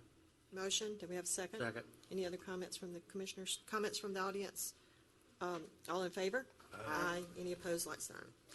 Commissioners, the next item is tab 31 is a request to approve the scheduling of a special meeting to hold an executive session on February 14, 2017 at the South Walton Courthouse Annex. We're proposing 2 p.m. To discuss the Goodwin versus Walton County case. It's case number 3:16 CV 364 MCR-CJK in the Northern District of Florida, U.S. Northern District of Florida. And it's to discuss a new settlement offer negotiations. Okay. Do we have a Moved. Second. motion second? Any other comments from the commissioners? Comments from the audience? All in favor, say aye. Aye. Aye. Any opposed, like sign. You Thank think you, it's only going to take 30 minutes? Say it again. Only going to take 30 minutes? I would think so, We have yes, something ma'am. at 2. Yes, ma'am. 30. Okay. We will be done 30 minutes easy. Yes, ma'am. That's all I have. Thank you. Okay. Commissioner Tony Anderson? I'd like to request to direct the Office of the County Attorney to draft changes to the Comprehensive Plan and Land Development Code to allow special magistrate to hear all quasi-judicial land development issues. We're not voting to put for this right now. We're just opening this discussions, and this is how we have to open it. And do I need a motion on that, or do I not? You really do not. If you direct us to draft, we'll start the drafting procedure and then get it back to you individually, and then, of course, we'll put it on the agenda for public hearing. It will be a significant change to the Land Development Code and the Comprehensive Plan, so we'll have to have at least 2 public hearings, I have no objection. As a matter of fact, Mark and I have talked on previous occasions about taking that burden off the Planning Commission. They are volunteers. We ran real hard and got elected to do this job, and I feel like it is our responsibility to, on quasi-judicial matters. We answer to the people in this county. The Planning Commission, bless their heart, not so much. So I have no objection whatsoever to a special magistrate to replace but the Planning Commission still do the legislative items. But I sincerely do giving up my job and my responsibility to somebody else. Let me say 2 things. One, the Planning Commission by statute would still have to exist for the purpose of reviewing legislative items, including this proposed change if it's made. And I agree. They have to exist for that purpose. There is I've been looking, after I saw this on the agenda, I've been looking at what some other counties have done and are doing. There still is a review by the County Commission. It's certainly limited, but there is still a review of major development orders. And there are ways that you select which ones go to a special magistrate. And I can certainly present all of those options to you. I guess I'm getting more concerned that we are looking at giving away more and more of our duties and responsibilities. I'm not just this. I see the look on your face, but we're talking about giving up a department. I mean, what are we going to do after a certain point? Just meet every 2 weeks and pat each other on the back? I mean, we were elected by the people of this county to do this job. And let me say, I keep using the term magistrate. There's a variety of options available. For instance, several counties, at least one county I know of, and I think a second county, actually use the Division of Administrative Hearings in Tallahassee to have one of their judges assigned to be what we would call the magistrate in this proceeding. So there are a lot of options out there, and I'll be more than happy to present them to you in draft ordinance form or in report form, whichever way you direct me to do it. I'll be happy. I know we all sometimes get tired of the multitude of emails we get. But those people look to us to make the right decision. And that, as I say, I don't have any heartache at all with the Planning Commission, but I do giving up my responsibility. Well, I look at it a little different. I don't think we're giving up our responsibilities. I think we're allowing a professional to review these things and make decisions on them. We still have a vote on this at the end. Although it's limited, we still have a vote. I just think that I see more and more counties are going to go this way. I think within the next 5 years, the majority of counties in the state of Florida will do this. And again, Commissioners, I can do it in proposed ordinance form or report form and get it back to you. It'll probably take a couple, it's a fairly substantial change, at least in the Land Development Code, and I haven't really started looking closely at the comp plan yet. So it's going to take at least, not this meeting, next meeting, the meeting after that, to get you something in writing, because it's a fairly large undertaking. Yeah, I'd like to hear, I'd like as much information on this issue as possible. Why don't I do two things? I'll go ahead and get you a report and a proposed ordinance for you to look at it and I can't promise you to have it the next meeting. It'd be the meeting after next. So the second meeting in February, I think. I'd be fine with that. Okay. I'm getting very concerned. I know in the past we've looked at a special magistrate for the Code Enforcement Board, and now we're looking at a special magistrate for the Planning Commission. And I was voted, and I stood on a campaign that I would hear everyone's voice.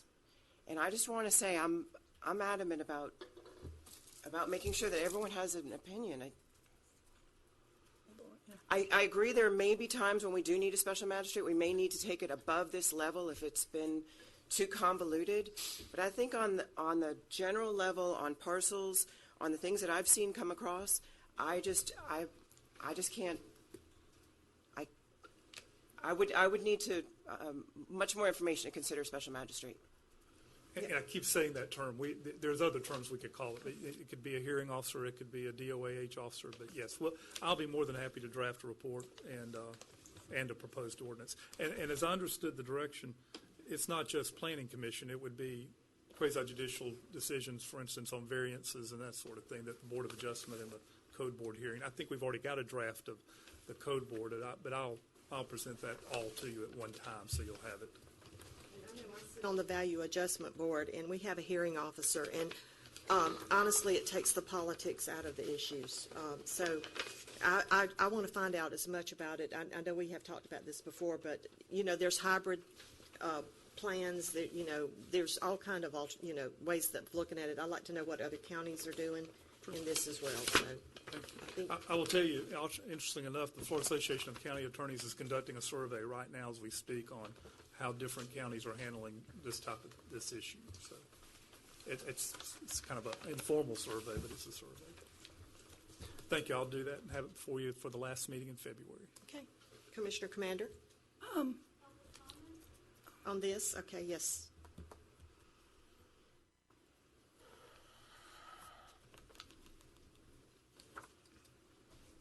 Thank you for reminding me.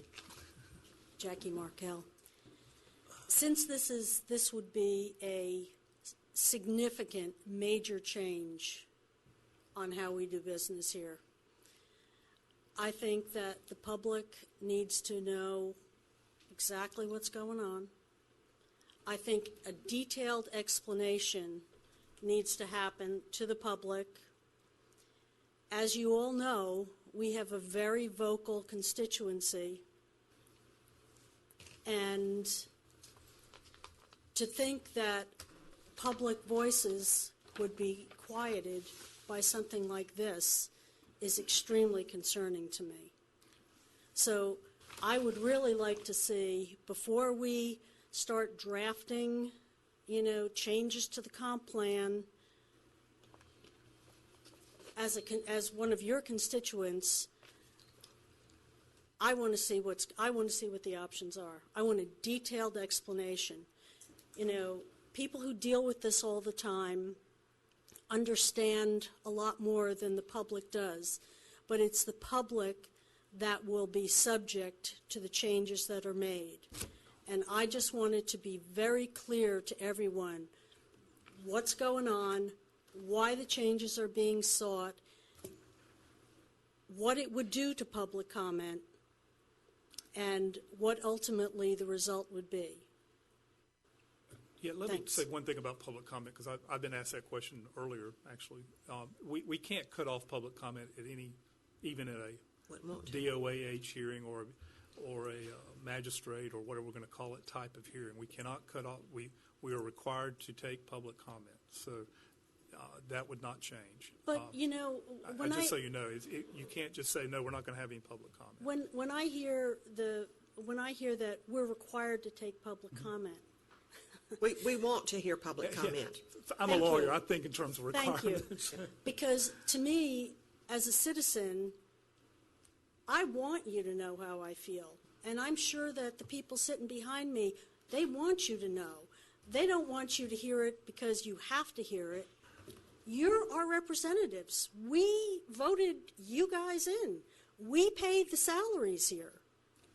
Our voice is really, really important. I just want to make sure a huge change like this, the public is aware of what's going on. And thank you for your consideration. And I don't think anybody wants the public not to be aware of what's going on. There will be public hearings if we decide to go this way. The public will have comments before the magistrate. The public now meets with the planning commission if they so choose.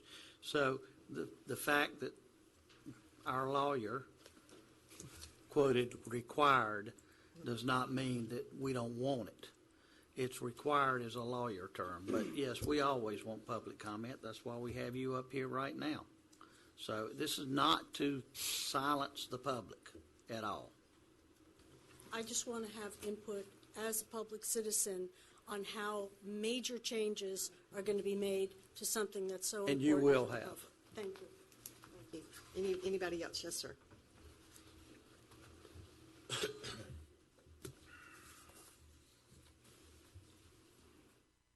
Commissioner Anderson, can you tell us exactly why you want to forward this process? I think it takes the politics out of it.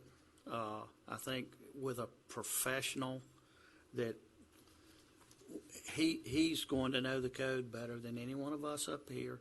It's going to be done in a professional manner with public comment. I just think it takes the politics.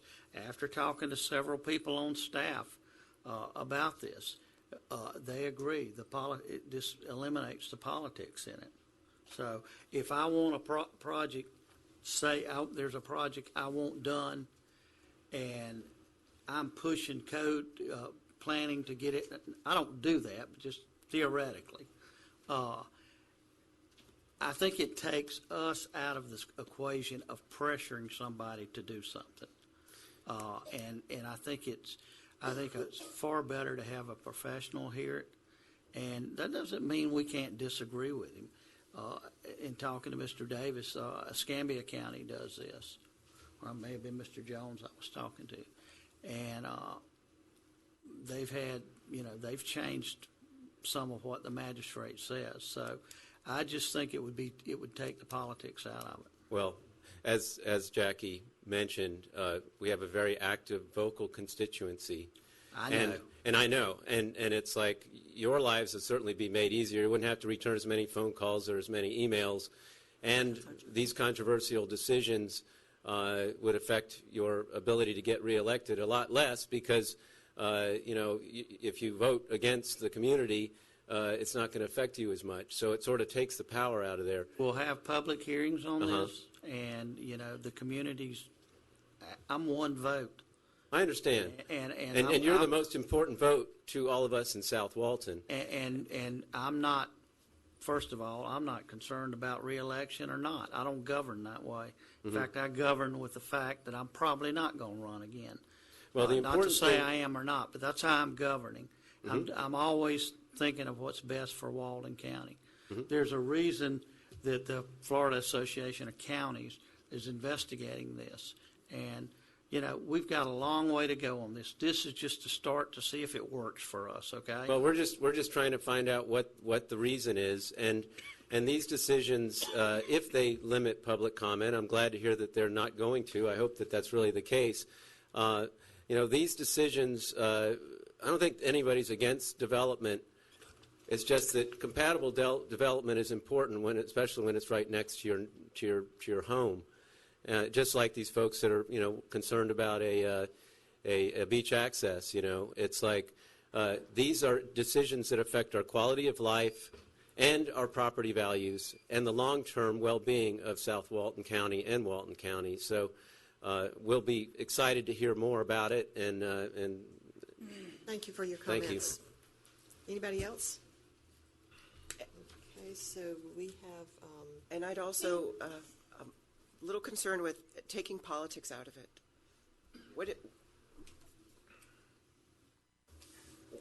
We're a home community.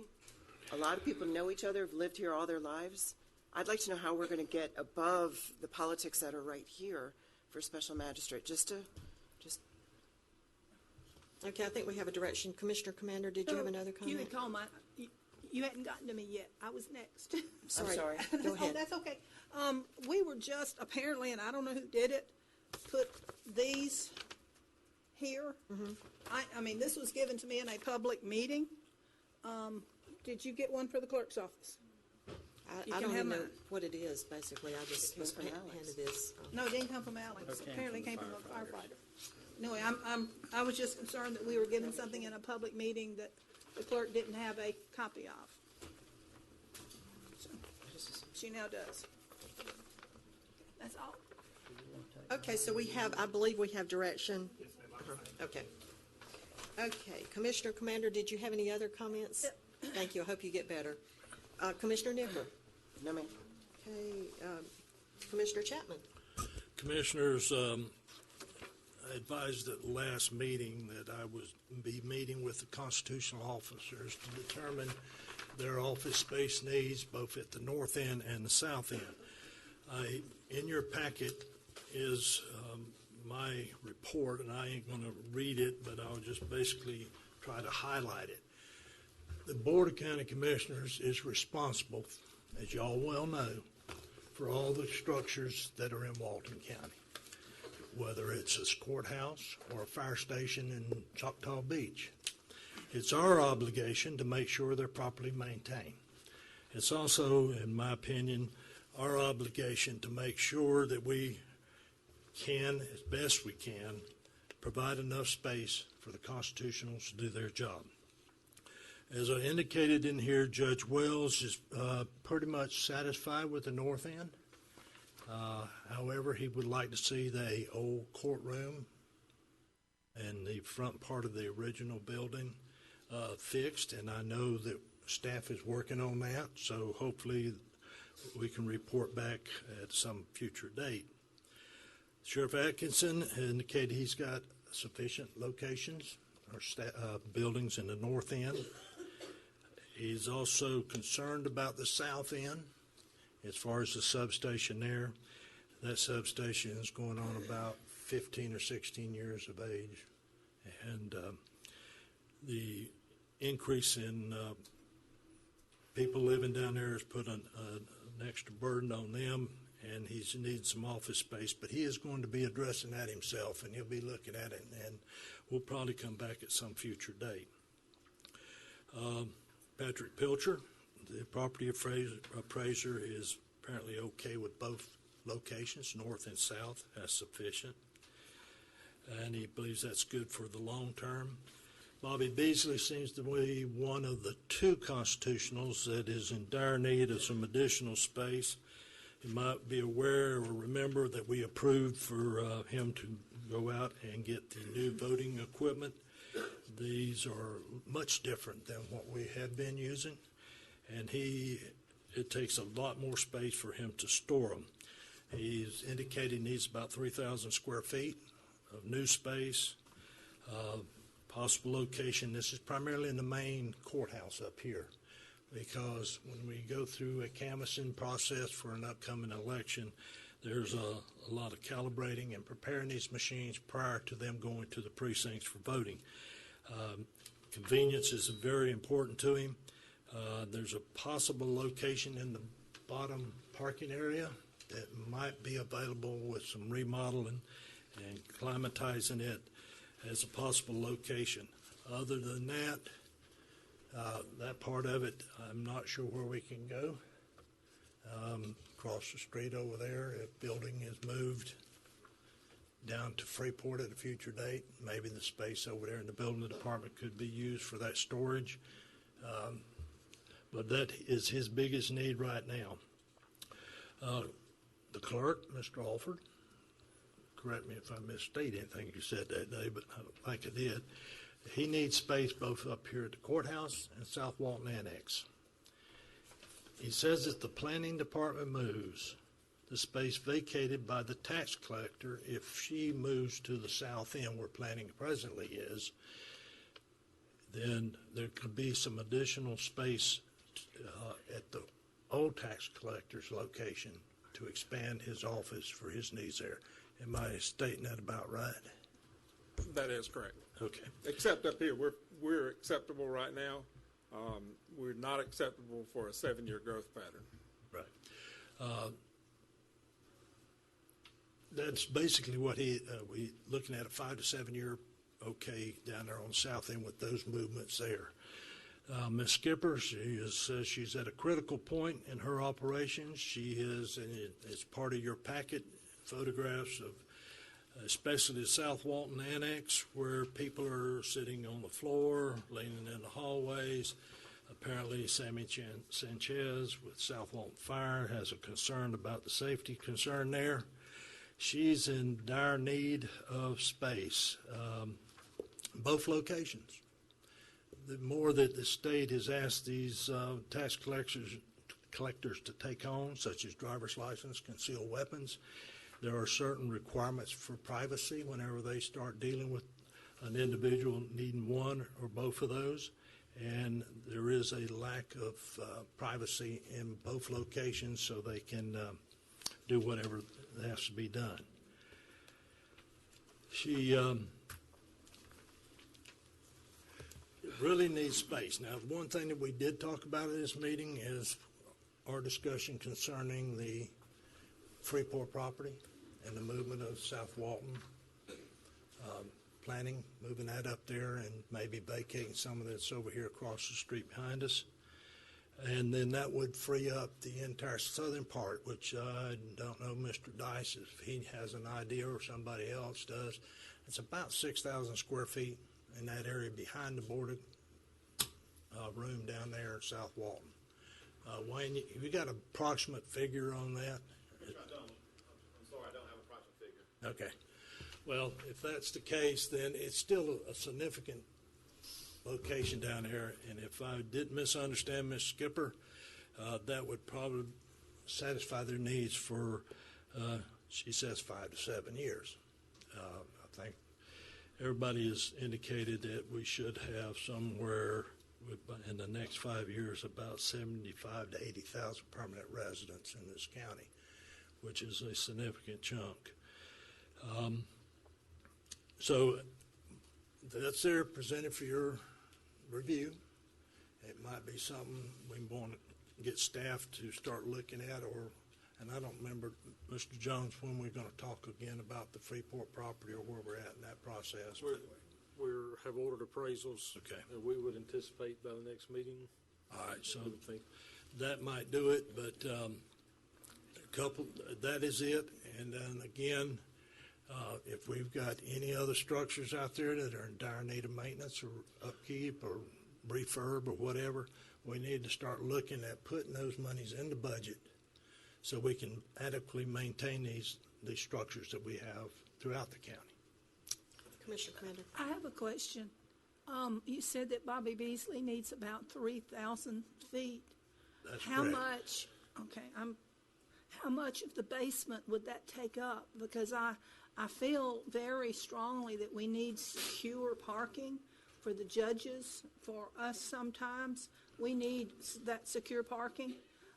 So I wouldn't want to eliminate some of the parking down there. How much would that take up down there? My understanding is there's sufficient parking there for the constitutionals that use that secure area down there. Mr. Beasley just walked in, so I think some of the location down there already is being stacked in the corners. I just don't know how much 3,000 square feet is. I'm sorry. 30, yeah. And that would take up that whole basement. No. Nah. It would. I know another long-range plan we need to look at is a larger meeting room in the South Walden Annex. We have people standing in the halls, and I know the meeting Monday, we know it's going to be really crowded, and honestly, there's really not any place other, the schools we can't really go to at night. Well, I guess we could, but it's hard to find a place. So I know we have a plan across the street to do a new complex. We probably need to look at that, because I think it's past due for a bigger meeting room. And a suggestion from now until we do get a bigger meeting room or a plan, that we do look at the high schools. We were in forums that held 1,000 people. I mean, the high schools, and we had so few people. And I look at that and say, we can have a lot more. Yeah, and we will do that so we can advertise properly. Yeah, correct. Now on. The high school auditorium at South Walton holds about 1,200. But the problem is, of course, for that type of hearing, which we conduct during the day, you can't do it during a school day. So it limits our ability to do it. Commissioners, that's my report, just for your consideration, and maybe we can move forward in the next few weeks to try and accommodate. Right. I kind of see a way that we can solve the South Walden issue better than up here. So anyway, it's challenging, and we'll let staff work with us to try to find a solution to it. I certainly think we need to move on that appraisal. We need to move. We should have moved 6 months ago. We tend to chew on these things a while. I think it's time, and planning for, I know somebody said at the last meeting I'd have to drive to Freeport. Well, oh my God. 10 minutes from where the annex is now to Freeport, to me, is not a hardship, Under my name, I didn't advertise this, but the Customary Use Committee is going really well. I watched some of it online last night, and this is a great way of getting public comments. And this is the kind of dialogue I want to hear on a very controversial issue. If we can have this dialogue and find any way to make our ordinance better, then absolutely. I think, and it's next Monday night at 5 o'clock. If you're available and you want to go and speak to this issue, I saw some of you online last night. So thank you very much. We're going to take about a 10-minute break now, and we'll come back at 11 o'clock.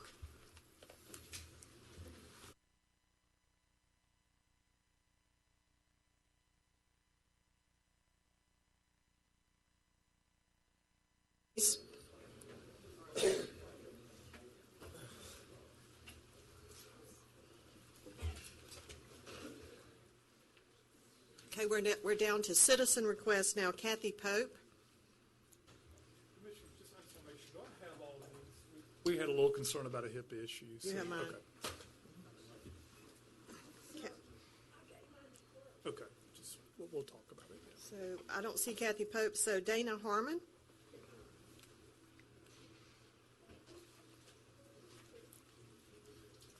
Are you speaking for Ms. Harmon? Good morning. I'm not Dana. Okay. Dana's right here. She's yes. got some things she wants to say, but I just wanted to. Could you tell us your name? Yes, I'm sorry. Fred Tricker, Trickeer.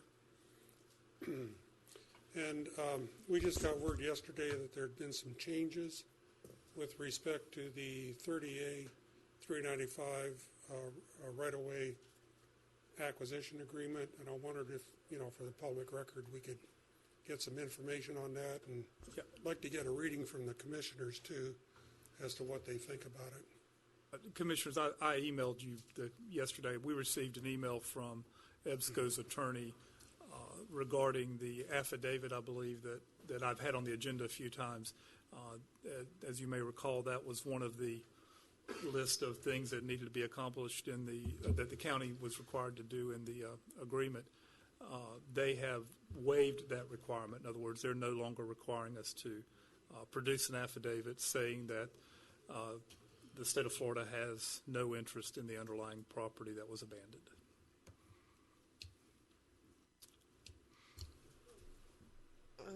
So does that answer your question? So it would not need to appear on the agenda again, essentially, is what I was. So what does that mean for the intersection? Nothing new. It just that part of the contract. They're requiring us to do that, or as part of the contract, they have waived that requirement. Is that okay with everybody?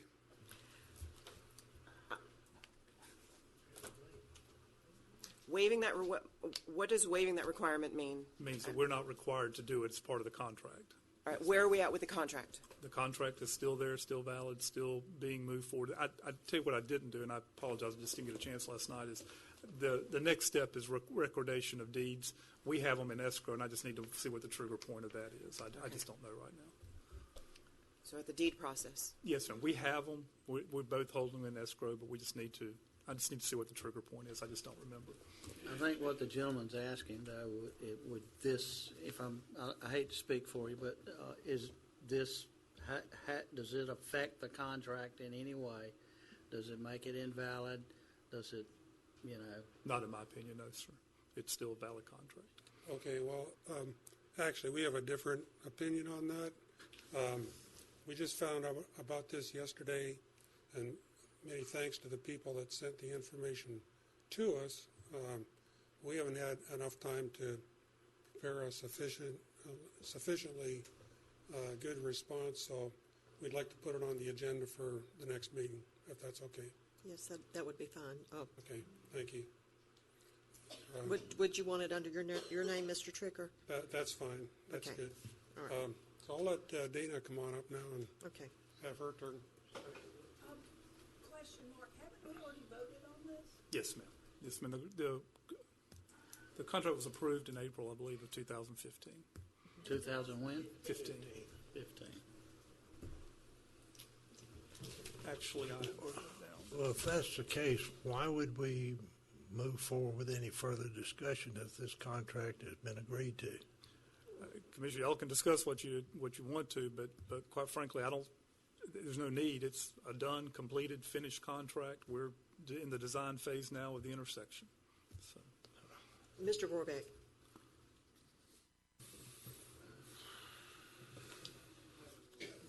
My name is Gary Vorbeck. I'm an attorney representing EBSCO, V-O-R-B-E-C-K, and my office is in Destin, Florida.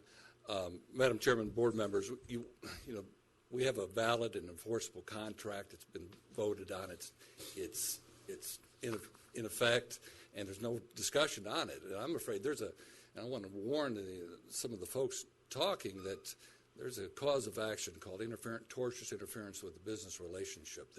This contract created a business relationship between EBSCO and the county. And like any other contract, it needs to perform within the terms of the contract. So I have to agree with Commissioner Chapman. There's no point in bringing this up anymore. And I don't want to come back to another meeting. And I think the matter's closed, and we just need to proceed.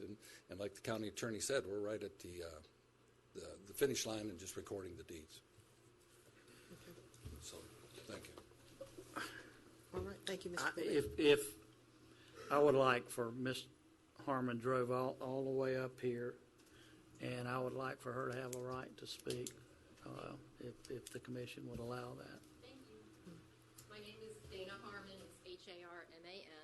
And I had prepared a video for you guys regarding the safety of the current intersection and how our group supports moving that bike path to the south side. But I just want to interject very quickly that according to the acquisition agreement contract, the reason we're questioning this waiving of the need for the affidavit is it says that according to the terms of the contract in section 3B9, it states this agreement cannot be modified or altered unless reduced to writing and consented to by all the undersigned parties. So in other words, if this affidavit is to be waived, that's changing a condition of the contract, and that needs to be written as an amendment to the contract. And again, you know our group stands that this contract is null and void because two of the conditions were not filled within 120 days. So that's all I want to say on that. If anybody wants to comment on it, they can. That wasn't the point of my discussion today. We've got your video up now. Pardon? I said we've got your video up now on our screen. And I think you have some trouble with the sound. Just poor sound quality. Yeah, there's some interviews that are going on right now. Could you back it up a little bit? It was shot outside in the wind. It's very poor sound quality. You emailed the commissioners if they'd like me to play the sound. I can, but it's going to be pretty deafening. It doesn't. It's not coming across. Okay. All right. Sorry, guys. I tried. I guess no Academy Award on this one. Okay, but you all have it in your emails, and you can watch it. I think it's a very effective video. But basically, the statement I prepared about the bike path is we just wanted to enter into public record, which I have copies I will give everybody, of transcripted county meetings that give the appearance that there is a safety out if the commission wants to invoke that option. Would anybody like me to read that part of the contract, or is everyone familiar with it? Ms. Harmon, I'm going to take a little bit of exception because you've said that at a couple of meetings now. And I actually went back and looked at every video of every meeting that we had regarding this issue. Yes. At the last meeting where this contract was approved, it was presented, actually there was a one-line change the night before, so we presented a new contract that day that had that one-line change. Commissioner Jones asked point blank about the 10-year restriction. And we said to her in that meeting that, yes, there's a 10-year restriction to moving it to the south end. Two people from the public at that meeting spoke, asked the exact same question. In fact, one of them, who's an attorney who I have to have a lot of respect for, had some concerns about that particular part of the contract, said it two or three different ways. And then they sat down. At that point, I actually offered to the commission that I go back to Mr. Vorbeck and his clients and renegotiate that part of the contract. I said, That was when it was the bike path in perpetuity. No, ma'am, it had changed. The contract that was being considered that day had the 10-year restriction. She asked a question about it. Two people spoke about it, the 10-year restriction. I made the offer at that meeting to go back to Mr. Vorbeck to talk about maybe renegotiating that part of the contract. A commissioner said, no, they don't. She did not. That particular commissioner did not want to do that. She wanted to move ahead with the contract as it was with the 10-year restriction. Well, that wasn't me. No, ma'am. It was another commissioner. I'm sorry, Commissioner Jones. Well, That was Commissioner another Meadows. Let me finish. And I know you'll get your time back. I just want to finish because I just want to make this clear because I watched it 2 or 3 times over the weekend. And at that point, the motion was on the floor to accept the contract as it was. It was seconded. And it was a vote. And the vote was 4-1 to accept it as it was. Mrs. Jones actually stated out loud, to her credit, I'm voting against this because I don't like the 10-year absolute restriction. So to say that there was confusion or misrepresentation or that commission, and again, 2 of them weren't here, obviously. This was a previous commission.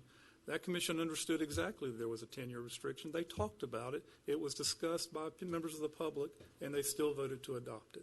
So I just want to make sure that's clear, that I didn't mislead anybody. The staff didn't mislead anybody. Mr. Vorbeck didn't mislead anybody. He spoke that day and said, no, we're not willing to renegotiate that. We're ready to go forward. And so I just want to make sure that's clear, because you said that, and I just want to make sure that's clear. There was no misrepresentation on the day it was adopted. Well, on that day, Commissioner Meadows, in response to this 10-year moratorium, said, I think we should just go ahead with the agreement, and if there is an emergency, then we can deal with that. That's what so she I think said. Everybody heard, if there is an emergency, then we can deal with that. But Ms. Harmon, the contract was adopted as is. We said what the condition was out loud, and Ms. Jones voted against it because of that 10-year restriction. So I don't want there to be any misunderstanding that that's what was done. Okay, well, what is meant by health and safety out? When you have mentioned numerous times, and I do have transcripts from other meetings, that there's a health and safety out. After the 10 That years. has never been discussed exactly what that is. After the 10 years, if the commission finds that it's a health and safety problem to have the intersection or to have the bike path on the north side, then they can exercise the option to move it to the south side. What defines the health and safety problem exactly? Well, Shouldn't that be written in a contract when it's something that's a life-threatening We make findings condition? of fact based on evidence presented on a regular basis. So I'm sure if there is evidence presented of a health and safety violation, the commission can make that finding. Okay, and how would that be enacted? So we really don't have a strong definition of what that is, other than health and safety. So that's what I'm trying to show you on the video, and with the statistics I've provided to everybody, that there is a health and safety issue. Now there's a health and safety issue. I think anybody that just watched the video can see that there's an issue. Well, So there would be... Wouldn't it be wise to define that in this contract? No, because I think everybody knows what health and safety is. You don't have to define every term in a contract. And when you do, in fact, you end up with a contract that's usually not doable. Okay, well, how is that enacted then? If it's deemed that there's a health and safety issue, how will that be enacted? Come to the commission with evidence, and they would make a finding of fact, and that commission can make a decision whether or not a health and safety issue exists. I know, but they say it is. Then what happens? What's the process at that point? Then we would start the process of redesigning the intersection to move the, To redesign the intersection? redesign the back path part of the intersection to move it to the south end. That would How be the long- only how long would option. that Or take? not have a bike path there. That's the other option. How long would that take to redesign the intersection? You're right. I'm not an engineer. I'm just. I really feel, with all the problems going on with this contract, that this definition needs to be defined. And I think the other commissioners should discuss how they feel about it. The other issue with this is it's been 10 months. This was signed on April 13th and decided on March 22nd. It's been 10 months since this was brought to fruition. And things have changed. 3 major things. In June, the Walton County Planning Commission unanimously approved to recommend the multi-use path be located on the south side of 38. So your own planning commission unanimously approved it be moved to the south side. What was that date? That was in June Of this year. I think 2016? June 9th. Of last year. That was the planning commission June 9th. The Atkins traffic study came out in November, and it strongly recommends that the bike path be moved to the south side. And I know our newly elected district representative, Tony Anderson, has also stated he voices his support for locating it to the south side. So I'm saying, before we move any further with this agreement, and if already a condition of the agreement has been changed and needs to be reduced in writing and consented to by all parties, why can't we have an open discussion about what to do with this part of the stipulation of the contract, since it's been so misunderstood? And I think it's been misleading and misrepresented by other conversations that have been had. For instance, in the 10 years, I had asked you, at the end of 10 years, at 10 years in one day, can that bike path be moved to the south side of 38? And you can answer that. I think the commission would have to make a finding of a health and safety need to do so. Okay. So it's a 10-year moratorium, but at the end of 10 years, you still can't do it. That's the way I understand the contract. Okay. Yes, ma'am. I don't think that's been made clear. All right, let me ask a legal question. All right, because the contract has been altered, does it have to be consensual for both parties or just one party? That condition is a condition that we're required to perform. Gotcha. And the other party can certainly waive that requirement. And they've done so. And they did. Basic contract law. But it needs to be in writing, doesn't it? It is in writing. We have an email from him waiving the requirement. That's all that's required. And then doesn't it need to be filed with the clerk of courts, just like the contract was filed with the clerk? It needs to be amended, reduced in writing, and amended to be legal. I mean, I could file in the clerk of court, but it's not necessary, no, ma'am. Okay. Thank you, I think Dana. we need a second You know what? The decision was made. It was 4-1. Where if we like it or not, where if we think it's a wise decision, it's been made, and we have to, we're going to have to find a solution now to make a better intersection, and we'll do everything we can to make it safer. Well, then I would suggest you invoke a health and safety issue now and get the ball rolling. How about that? I don't think you can. No, We've got a 10 years, you can't do anything during that first 10 years. It says unless there is a health and safety issue. It doesn't say that. It does not say that. Well, it hasn't been built yet, so there's not until there is an issue. But commissioners, I have a concern, and all due respect to the people that come up. We made the best decision we could make. How many complaints have we gotten about how bad that intersection is? So what's the alternative? To do absolutely nothing?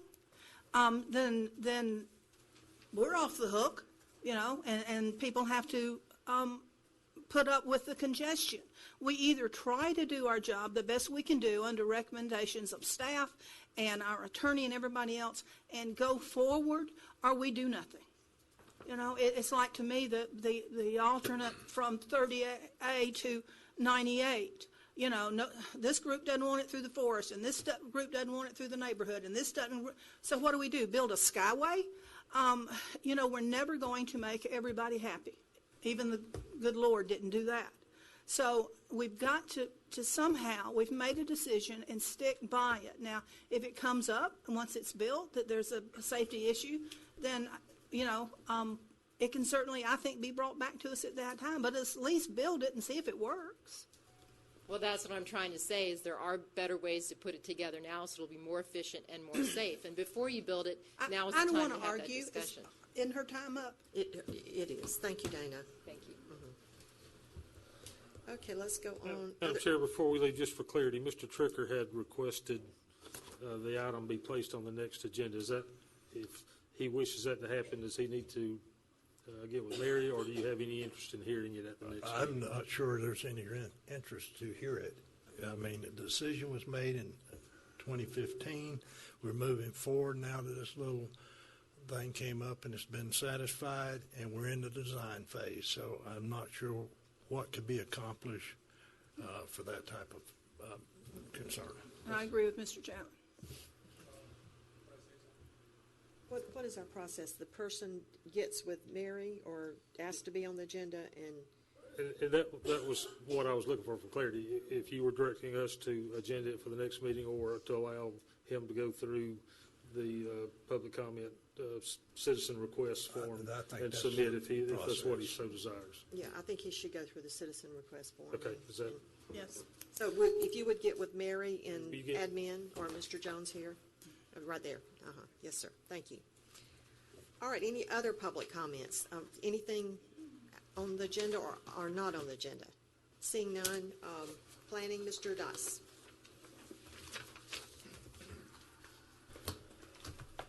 Good morning, Commissioners. We have two items. The first item is legislative. It is an amendment to the Land Development Code for the rural village category. This is the first reading. I'll have asked Mr. Carpenter to come up and brief the board on this proposal. Good morning, Commissioners. Matt Carpenter for the Planning Department. As Mr. Dice stated, this is an amendment to the Walton County Land Development Code, Section 2.01.00.f, Rural Village, to allow neighborhood commercial uses within this particular land use district as provided in the comprehensive plan. And Commissioners, this is a very simple change. We're not creating any new language or any new policies. We're merely replicating what's in the comp plan in the Land Development Code, word for word. Got it. Mr. Carpenter, under let's see, commercial development, it's 7A III. The very Where are you at? I read the future land use, and there's a word missing, and I just want to make sure that it was intentionally out so that they do marry up. Okay. It's instead of commercial on the FLUM, the flume, neighbor commercial use on the FLUM. If you want, I can show you the page. Yes. If it's intentionally gone, that's fine, but if it's not, I just wanted to point it out after researching it. I'd be happy to get with you and verify that. Thank you. Again, Commissioners, this is first reading only. We have two readings, and we're proposing that this be heard for an adoption hearing on February 14th at 4 p.m., which is the next available Board of County Commissioners meeting. You at need a South motion Lawn or Annex. anything? We need a motion to move it forward to So moved. February. Forward to the next. Have a motion, do we have a second? Second. Motion second. Any comments from the audience? All in favor say aye. Aye. Aye. Any opposed, like sign. Thank you. Madam Chairman, the next item is quasi-judicial. Need to be sworn in. Anyone anticipates testifying on this quasi-judicial item, which is the retreat at Miramar Platte, would you please stand and raise your right hand? Not everybody at once. Do you solemnly swear or affirm the testimony you're about to give before the board will be the truth? I do. Thank you. Anyone have any ex parte contacts regarding this particular quasi-judicial item? No. Everybody is saying no. All the commissioners are saying no. No. Good. Mr. Dice, it's all you. Thank you, Mr. Davis. This is the last item. It is the retreat at Miramar Platte. Again, this is a plat approval. It is to construct 27 single-family lots on 4.61 acres with the future land use of neighborhood infill. If you have any questions, we have Bob Barante from our staff who's here to answer any questions you may have.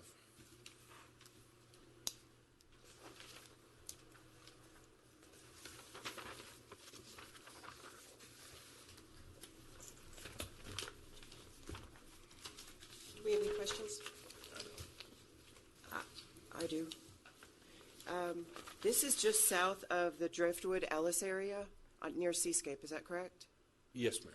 Okay, we've got a design project, one of the capital improvements, Buddy or Chance, we have got one of the major design projects right just north of that area, and I would like to know how that's going to affect this development. Hey, I'm sorry, Commissioner, were you sworn? I just want to make sure. I was not sworn. Okay, do you solemnly swear or affirm the testimony you're about to give before the board will be the truth? I do. Thank you. Because Chance, first time I met you, we were at a Seascape meeting, and Driftwood and Ellis were very much under consideration for a lot of drainage issues. Yes, ma'am. And this is just south of that? Right. I'm assuming water flows south in that area, and can you explain how this is going to work together? Charlie Cotton, for the record, COTTON, Drainage Engineer for Public Works. We both start with CH. But, we are working together with Atkins on phase one of a drainage improvement project that will alleviate or help improve the drainage situation along Driftwood and Ellis. The goal is to get water from the south to the north, and it would flow to the bay. What we would recommend in these areas where we're having these drainage problems is a 100-year attenuation of storm events for the private projects, but then also the drainage system itself would be in the roadway so that it could pop off into the road and get into our drainage collection system and be conveyed to the neighbor. So I guess explain how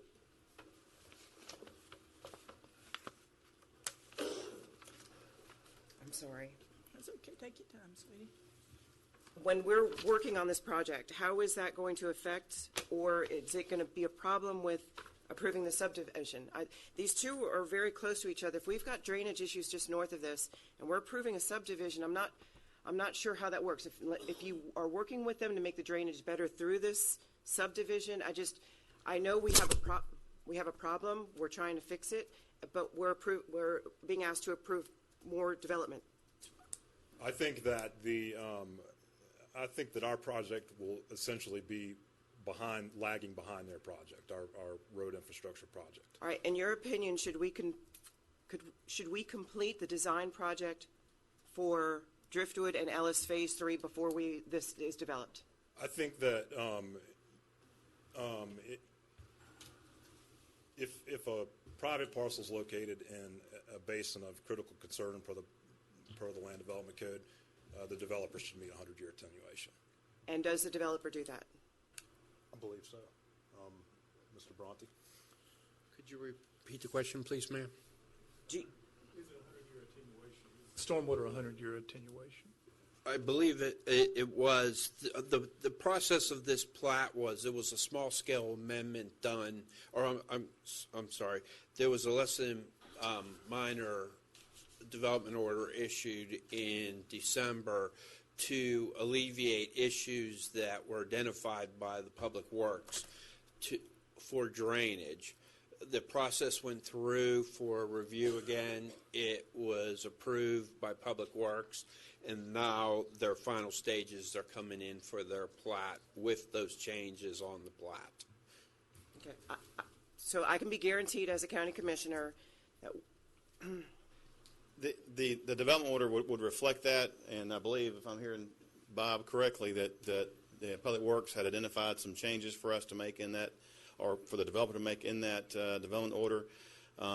Do we have that in front of us now? I don't think our engineer is here today in the meeting. We could ask him. Chance is here. Yeah. Chance wants to say something.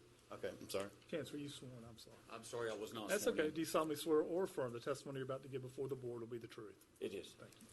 I do remember this project specifically now. The developer's engineer worked rigorously with Public Works to make sure that the drainage issues that they had on site met our requirements, and they did meet 100-year attenuation on site. So I know Charlie is a drainage engineer, but I do remember that working with Greg and even with Water Management District when they were getting their permits for the site for Water Management District for the retreat at Miramar. They've already gone through the development order process. The development order was approved. They're just simply here now getting approval for the plat to continue that process. So it does meet the 100-year? Yes, ma'am. Okay. Any other questions? Any questions from the audience? Motion? Motion to approve. We have a motion and a second. All in favor? Aye. Aye. Any opposed? I'm opposed. It's 4-1. And Commissioners, that's all we have this morning. Thank you. Do we have a motion to adjourn the meeting?